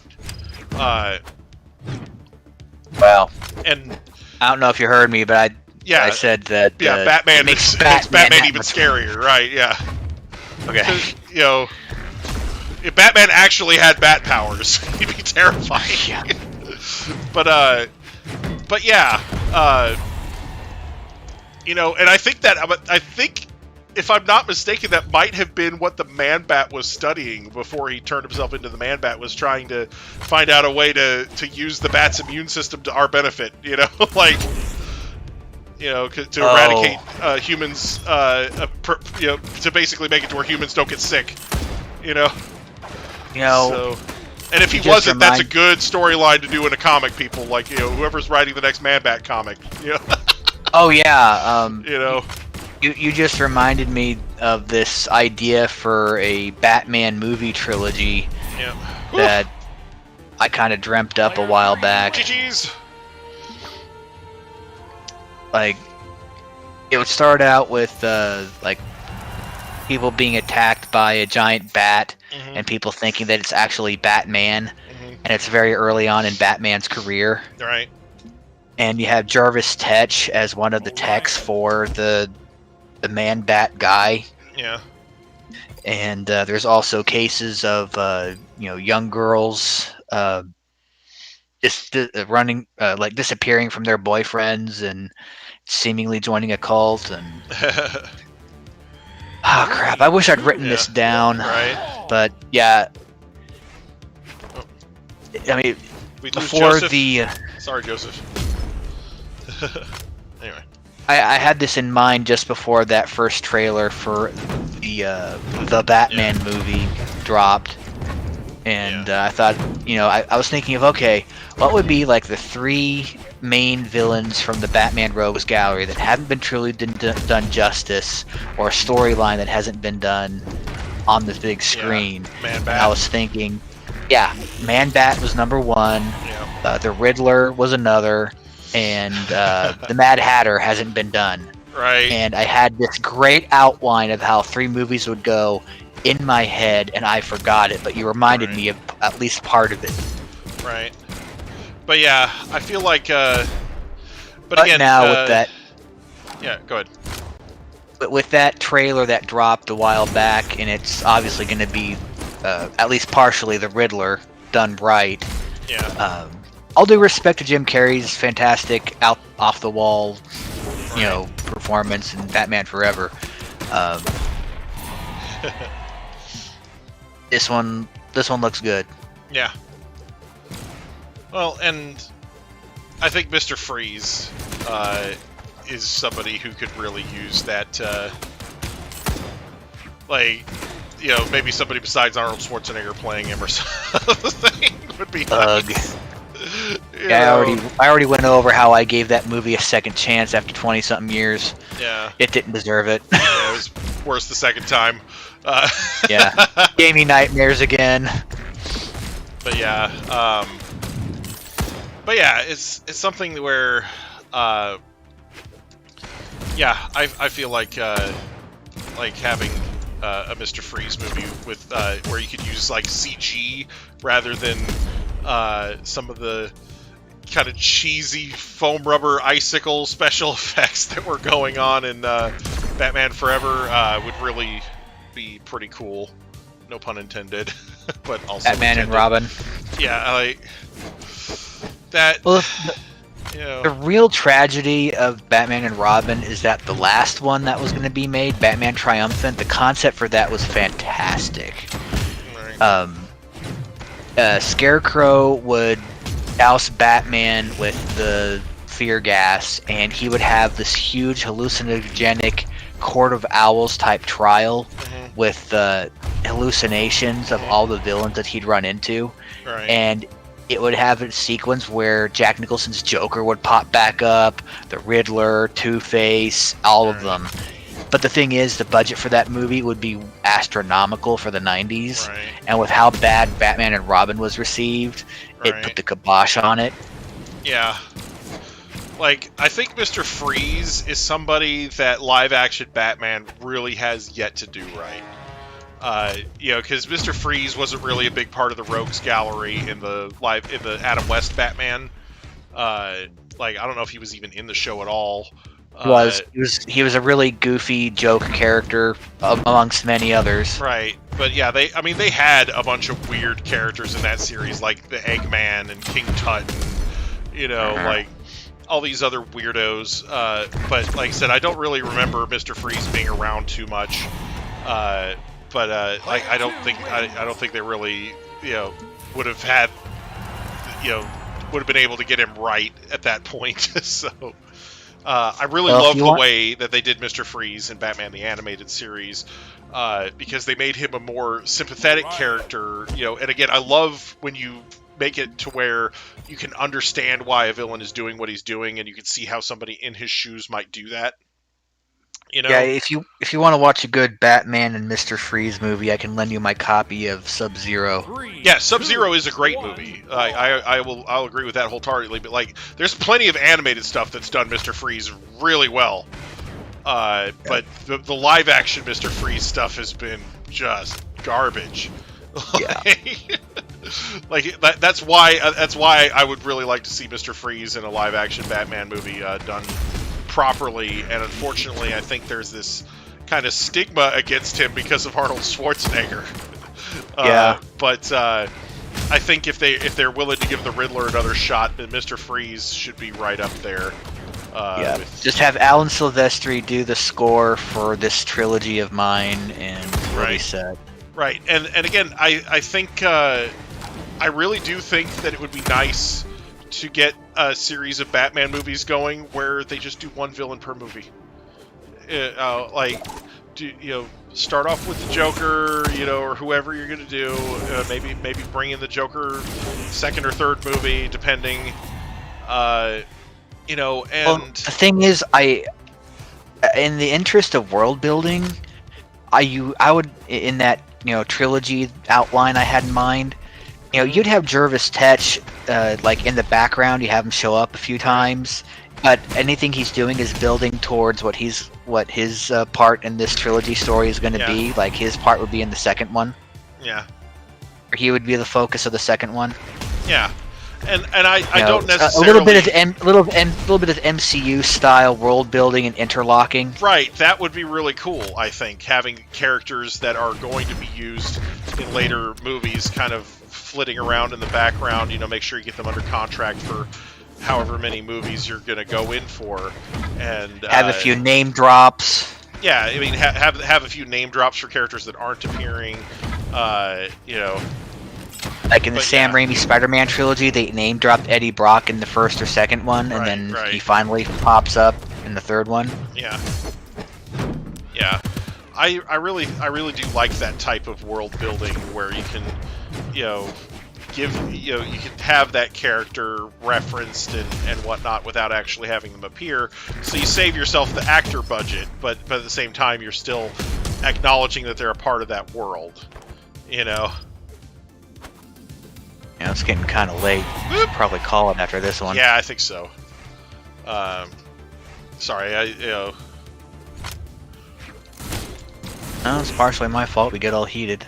Yeah, no, like I said, I really... That's one of the reasons that I don't like talking about politics, because it can get people heated. And, politics and religion are both notorious for doing that. So, but again, And as a YouTuber, I have other concerns about that type of stuff too, because if I sit there and let somebody just spout conspiracy theories and whatnot on my streams, then I could potentially get demonetized or have the video taken down or even have my channel striked for a community guidelines violation. So, Yeah, and I've been doing my best as of late not to bring it up. And I appreciate that, but yeah, like I said, And if anything happens to this stream because of our conversation, I am deeply sorry. Yeah, and I appreciate that. Like, it's just, but like I said, my own views. I've been under a ton of stress, and I had to unload somehow. Right, and I get that. My own views and beliefs aside, like I said, it's I don't mind having an intelligent debate with somebody about issues or anything like that. It's just that I know that that's not always what people want to come and see you on the channel. And I know that sometimes people can't separate an issue from themselves.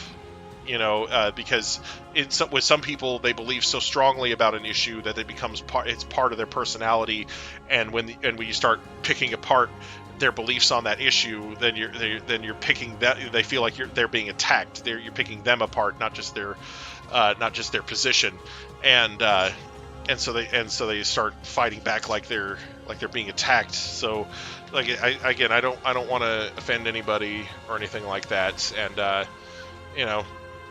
I think maybe we do scare away some of the kids sometimes by talking about more adult issues that they don't want to hear about, but that's not necessarily a bad thing in all respects. If we can avoid poisoning their minds with this type of stuff because they don't want to hear it, that's fine with me. But yeah. Anyway. Because if you're a 10-year-old kid, you have better things to worry about, or I should say, you shouldn't have to worry about this type of stuff.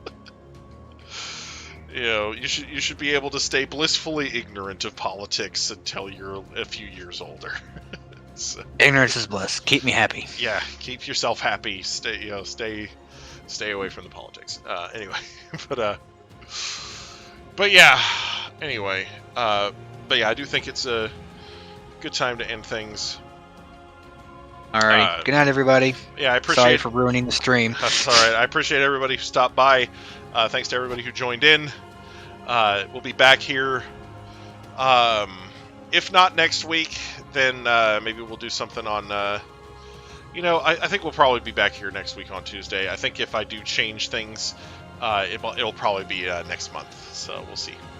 But anyway, I do hope everybody enjoyed watching. Hope everybody has a great day, and I hope we'll see you next time. Bye-bye.